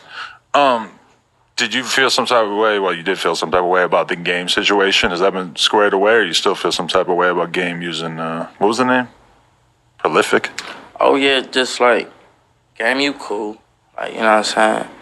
But you a clown, too. So, for one, nigga, Prolific, they start, oh, everybody get pro name and who own this name. Man, shut the fuck up. Y'all, first off, y'all know who got this shit cracking. So, Prolific anything, bro, what the fuck? That's like us trying to say documentary records or some crazy weirdo shit like that. And, like, no, we not gonna do that. But, like, I remember Nip, he respected Game for, like, taking him on his, like, first tour. You know what I'm saying? So Nip had respect for that. And it's like, all right, that's cool and all, Game, but all this clout, man, you posting a homie every day, bro. Don't you got dead homies? Go post them. Like, you posting a homie, I don't even want to see this every day. Like, I'm already dealing with enough. Like, bro, you ain't even a homie like that. What is you doing? Right. And then it's like, for this to be your manager and all this crazy shit, bro, you condoning it? You was a weirdo, nigga. Period. What the fuck is you? Bro, that's like Hoggy doing some shit. if I'm doing some shit, Nip condoning it. Because I'm not going to do nothing that Nip tell me not to do. If Nip say, Hoggy, leave that alone, I'm done. So it's like, if y'all niggas connected like that, how is this nigga doing this clown shit and you approving it? Or you ain't got no say-so? It is what it is. Yeah. Well, man, I mean, I guess as we're getting to the last issue of somebody saying something disrespectful, though, how'd you feel about that Kodak thing early on?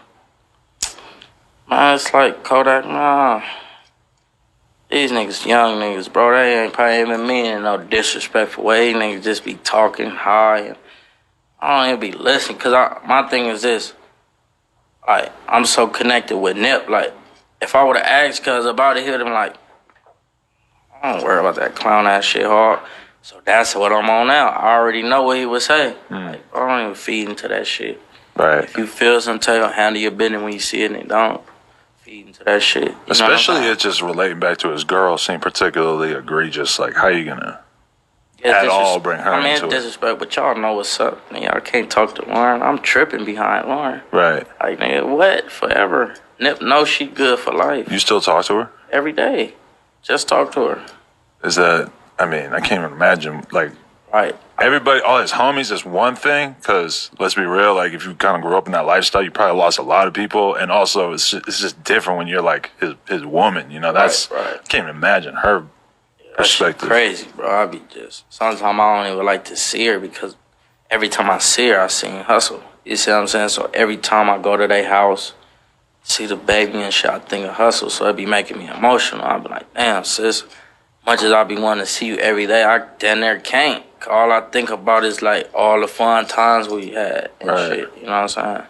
It's so crazy too, just because they were just sort of starting to do a lot of the GQ video and all It them. was taking it there. You know, of like really putting their relationship on Front Street and like letting that be like that was motivational to a lot of people to just see two people who are that far ahead in life, just putting their love affair out there. You know, for sure. Yeah, they was taking it to another level.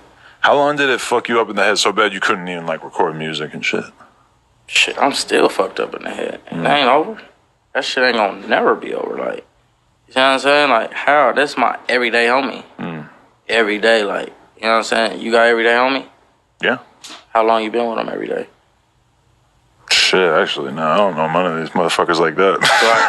That's what I'm saying.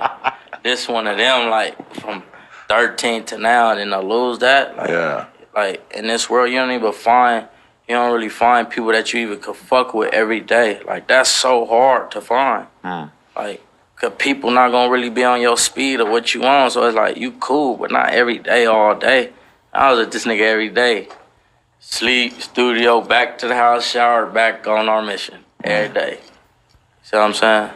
Unless it's like some business we gotta handle. Other than that, we together. A lot of people like aren't good at being a good soldier, like fucking seeing the operation at hand and knowing how to support that. Because when you got somebody like Nipsey, it's like his ideas were so big and his motivation was so big that it's kind of like he's not going to be able to have somebody around him unless they're helping him to fulfill this shit and make all this shit happen. Too much going on. And he already knew Hoggy. Like, see, I'm just an all-around person. Like, we get in a fight, I'm there to fight. It's some business shit, Jay calling and need this shit, I'm on that too. So it was like we was just all around homies. I see the stuff that's going on the internet, man. I'm gonna tell you like this. Nip was more than a legend to me. That's why I gave him an award while he was living. You know what I'm saying, before he passed, because he meant so much to me while he was living. And he's even more in his death to the rest of the world. And the world get to see and hear what he was saying and talking about. I don't get into all the internet stuff. I don't chase that. I do my posts on the internet and I get off.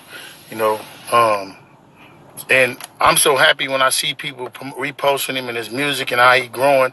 And this is what everybody's supposed to be aspiring to be known and recognized after you pass for your greatness and for the things that you try to give the world. And this is what us as grown men, older men, aspire to be. What Nip was able to obtain. I'm happy that my kid is a legend. You know what I mean? Like he ain't even a legend. He passed that. For us in the Crenshaw community, for our section, man, this is what we wanted. This is what we was trying to do. When we chose Nipsey and we put him out in front of the Crenshaw community, in front of our section, that's because we wanted him to be great.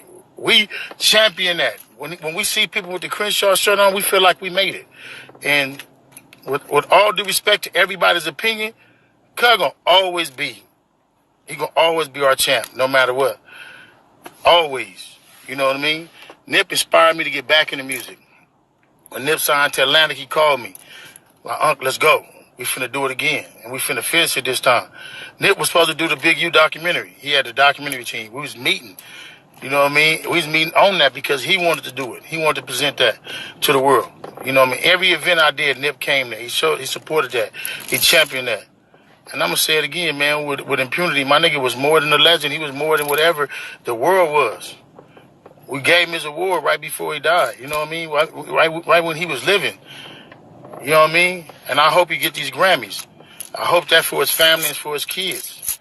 And I mean, you know, his legacy gonna live on, man. Can't nobody take that from him. So y'all stop getting excited when somebody say shit. That shit can't nobody take nothing from him. Can't nobody take nothing from him, man. He already did that. He made that.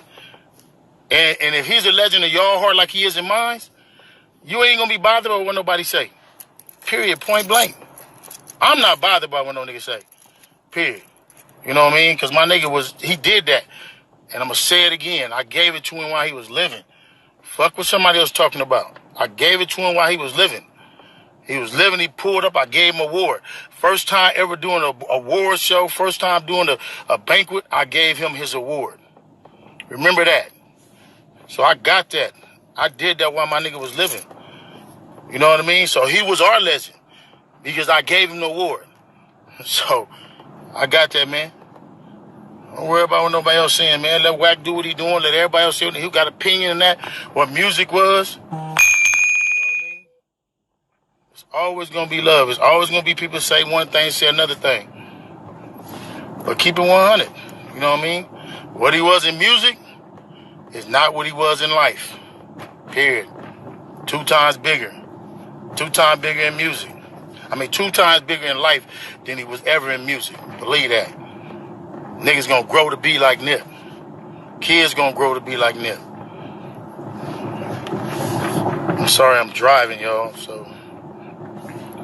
But that's all I'm gonna say on this subject. I'm not gonna talk on it no more. I don't do the internet thing, you know what I mean? I talked to Wack earlier 2-3 times today and a couple of days, you know what I mean? But y'all got Nip, man. We got him in our heart, man.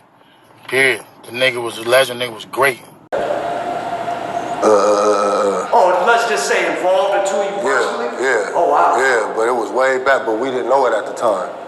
So we discovered it later on, you know what I'm saying? But the same day. This was before he was Just before he blew up as a rapper, you feel me? Probably like 18, 19 years old or something like that. So Nipsey definitely, at least at one point, was man, he was really from over there. That's why I respect it. You know what I'm saying? It ain't about a person being a motherfucking worst enemy nowadays, because nowadays when you look around, your worst enemy might be right in your household. Perfect example. You know what I'm saying? So you can't think like that no more. You feel me? So when you guys saw each other in that restaurant that day, what was the vibe? What happened? Really, I think the vibe was anointed by God. It had to be, you feel me? Because it went on 2 or 3 days before when I seen him. Not even 24 hours before he got killed, you feel me? So I seen him Saturday evening. He got killed, Sunday? So, what did you walked in. Did you have much of a conversation? I saw you were exchanging a lot of texts. Yeah, it was crazy.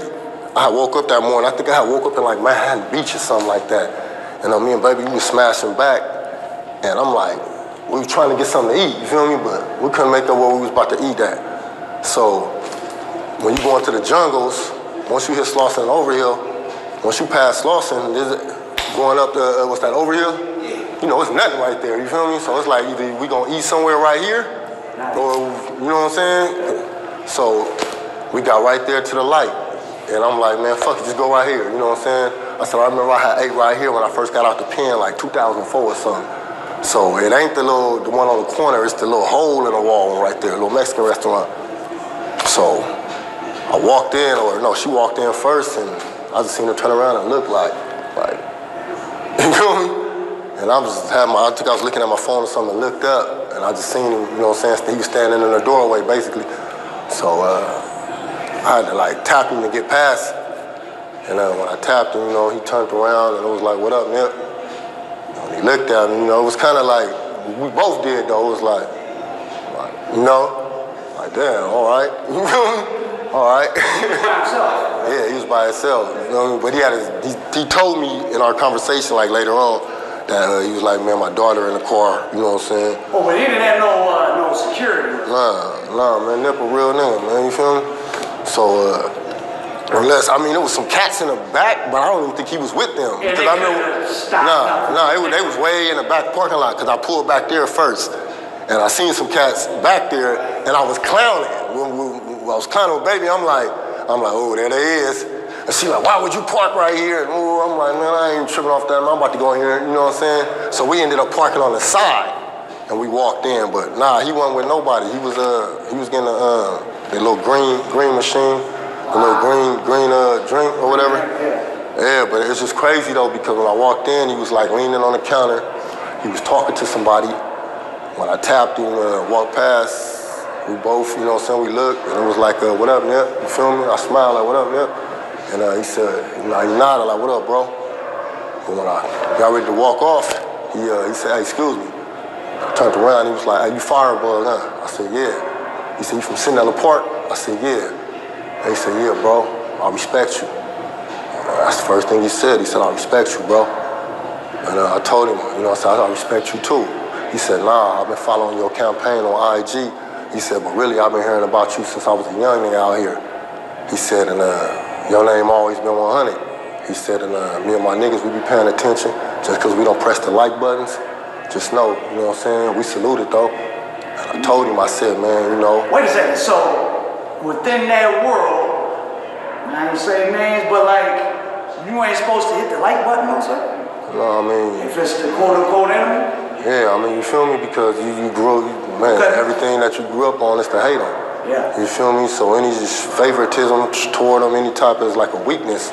You feel me? I mean, that's what we came up on once upon a time. So somebody might say something to somebody like, "Hey, what? I saw you like so-and-so's thing," and it might be some type of problem. I mean, that'd be petty, you feel me? Because it's cast that, you feel me, across the tracks that, man, if he's speaking some real shit, you feel me, I'm finna, you know what I'm saying? Especially at the level where I'm at, I'm never finna disrespect my homies. You know what I'm saying? I'm at a level now where, you know, when we grew up. Well, you could probably get away with doing things but, maybe. I wouldn't take it for granted or nothing like that. You feel me? Because ain't nobody bigger than the program. But it's just you become a man. You feel me? That's like when we was growing up. I might pronounce his hood in a disrespectful manner. Like, you know what I'm saying? They gonna address my hood in a disrespectful manner. But now, I'm a grown man, so it's like, okay, you feel me, I'm from families, or you from neighborhood. I'm not finna disrespect because I just walked the yard with cats who we done had to take shit down together, other races you guys gotta form together. You feel me? So for me to sit here and spread with this man, watch this man back when we go to chow and all of that, but then get back over here and say, "Oh man, fuck you." That's an interesting phenomenon. I want to carry myself and be able to speak what I say behind your back, in your face. Because I don't never want to say, "Oh man, fuck this, wooty-wooty-woo," and then turn right here and somebody, "Oh man, well you just said," no, we don't, I can't live my life like that. You know what I'm saying? I'm gonna meet aggression with aggression, and I'm gonna meet humbleness with humbleness, you feel me? And he was humble, but he was strength. You know what I'm saying? A lot of cats couldn't have did what we did, you feel me? Especially when he told me, like, bro, you know, that's how they talk, like, bro, on neighborhood, bro, like, I'm about demonstrations. That's what he told me. He said, "I'm about demonstration." He said, "I ain't got no more energy for nothing negative, but I'm with everything." And he said, "I feel I'm a good judge of character and I know what I'm looking at." He said, "And it ain't no secret what you was out here doing." He said, "But that's why it makes me honored to deal with you because I know what you're gonna do in times of," you feel me? And you already knew what time it was. So with that right there, it wasn't about how my homies felt. It wasn't about how his homies felt. Because if it was about their opinions and what mattered, then God would have put them in that same restaurant with us. You feel me? I was in there with the lady. He was in there with his daughter.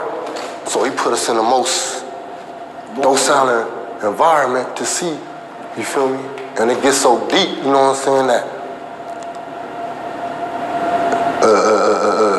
it get deep, you feel me? Like I said, we never, but we did, you know what I'm saying? And he told me two incidents that I never even remember. So that let me know right there, like, oh, you guys went over all this right there in the restaurant. Man, we talked about 40 minutes. Wow, and this he was standing there. 24, 36 hours before he crossed paths with Eric Golden. Man, we was texting 9-something that night. That happened in the afternoon the next day, and he sent that tweet out. So obviously, everything we talked about was still on his mind to make him say having strong enemies is a blessing. You know what I'm saying? Because everybody went in. Do you think that was possibly referring to you? I know it was referring to me. Oh, wow. So, when everybody was reading right in Aftermath, trying to figure out what happened, at first that was being written up like, oh, that meant there was some threat around them. But really, it was a positive thing of someone that technically is my enemy or used to be, has helped make me as strong as I am, and I bumped into one of them and we had a powerful conversation. When I say it gets so deep, right? That is deep. When he told me about his son, he said, bro, bullets ain't got no name? I said, yeah. He said, I done seen it happen. We got cracking. 6 minutes later, they was right back at us. 10 minutes later, we was right back at them. I said, yeah. He said, bro, it's talking about you. You feel me? And it took me back, you feel me? Because it done been a situation where something happened and it led to about 5 shootings in one day. Back to back to back to back to back to back to back. And we took a strong casualty on one of those trips, you feel me? That's just amazing. You doing the things that rap or music or whatever represents, they don't match. They can't match up. What y'all fail to realize that rap is entertainment, period. Gangbanging is gangbanging. Rap is music. Rap is entertainment. It's just like the movie. You don't hold Denzel to, you don't ask Denzel, do we got some birds? You don't ask Wesley. It's just, you understand what I'm saying as far as, it's entertainment, bro, and that's where people get shit fucked up. It's all entertainment.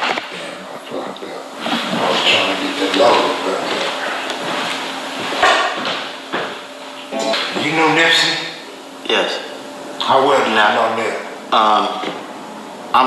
I wasn't a day one with Nip. I went to prison when Nip first came around, when we did our first hood tape, which was called Claustrophobic. Nip had did a song with Cuzzy Capone. And oh man, I'm tripping.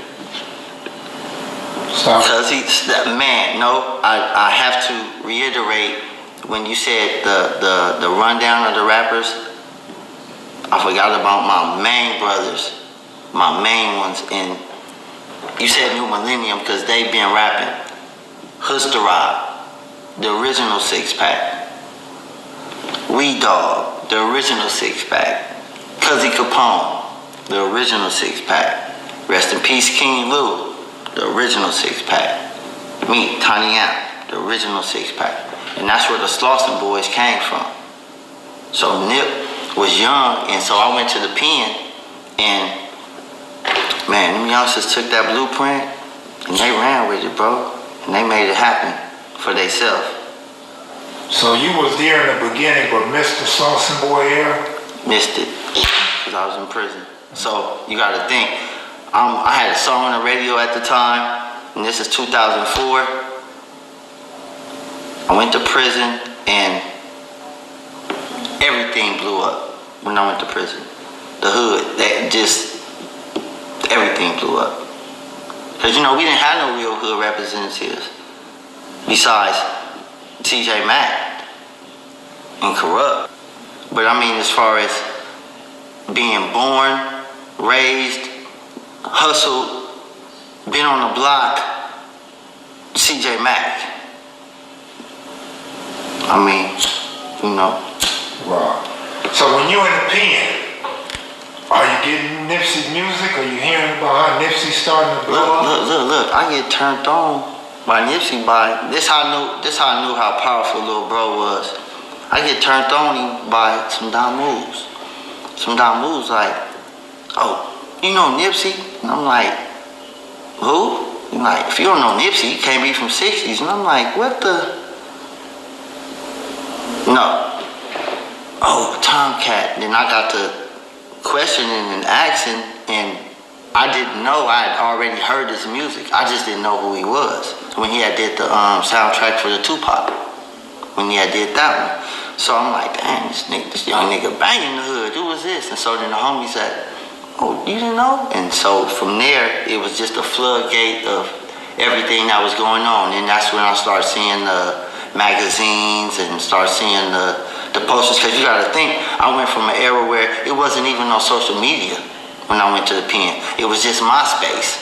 So all the Instagram, all the Spotify's, all the digital marketing and all that was non-existent.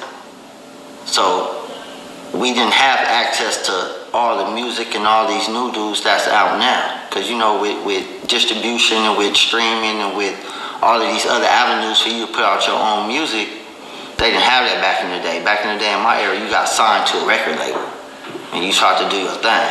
So what was Nipsey calling himself before you went to the pen? Thundercat.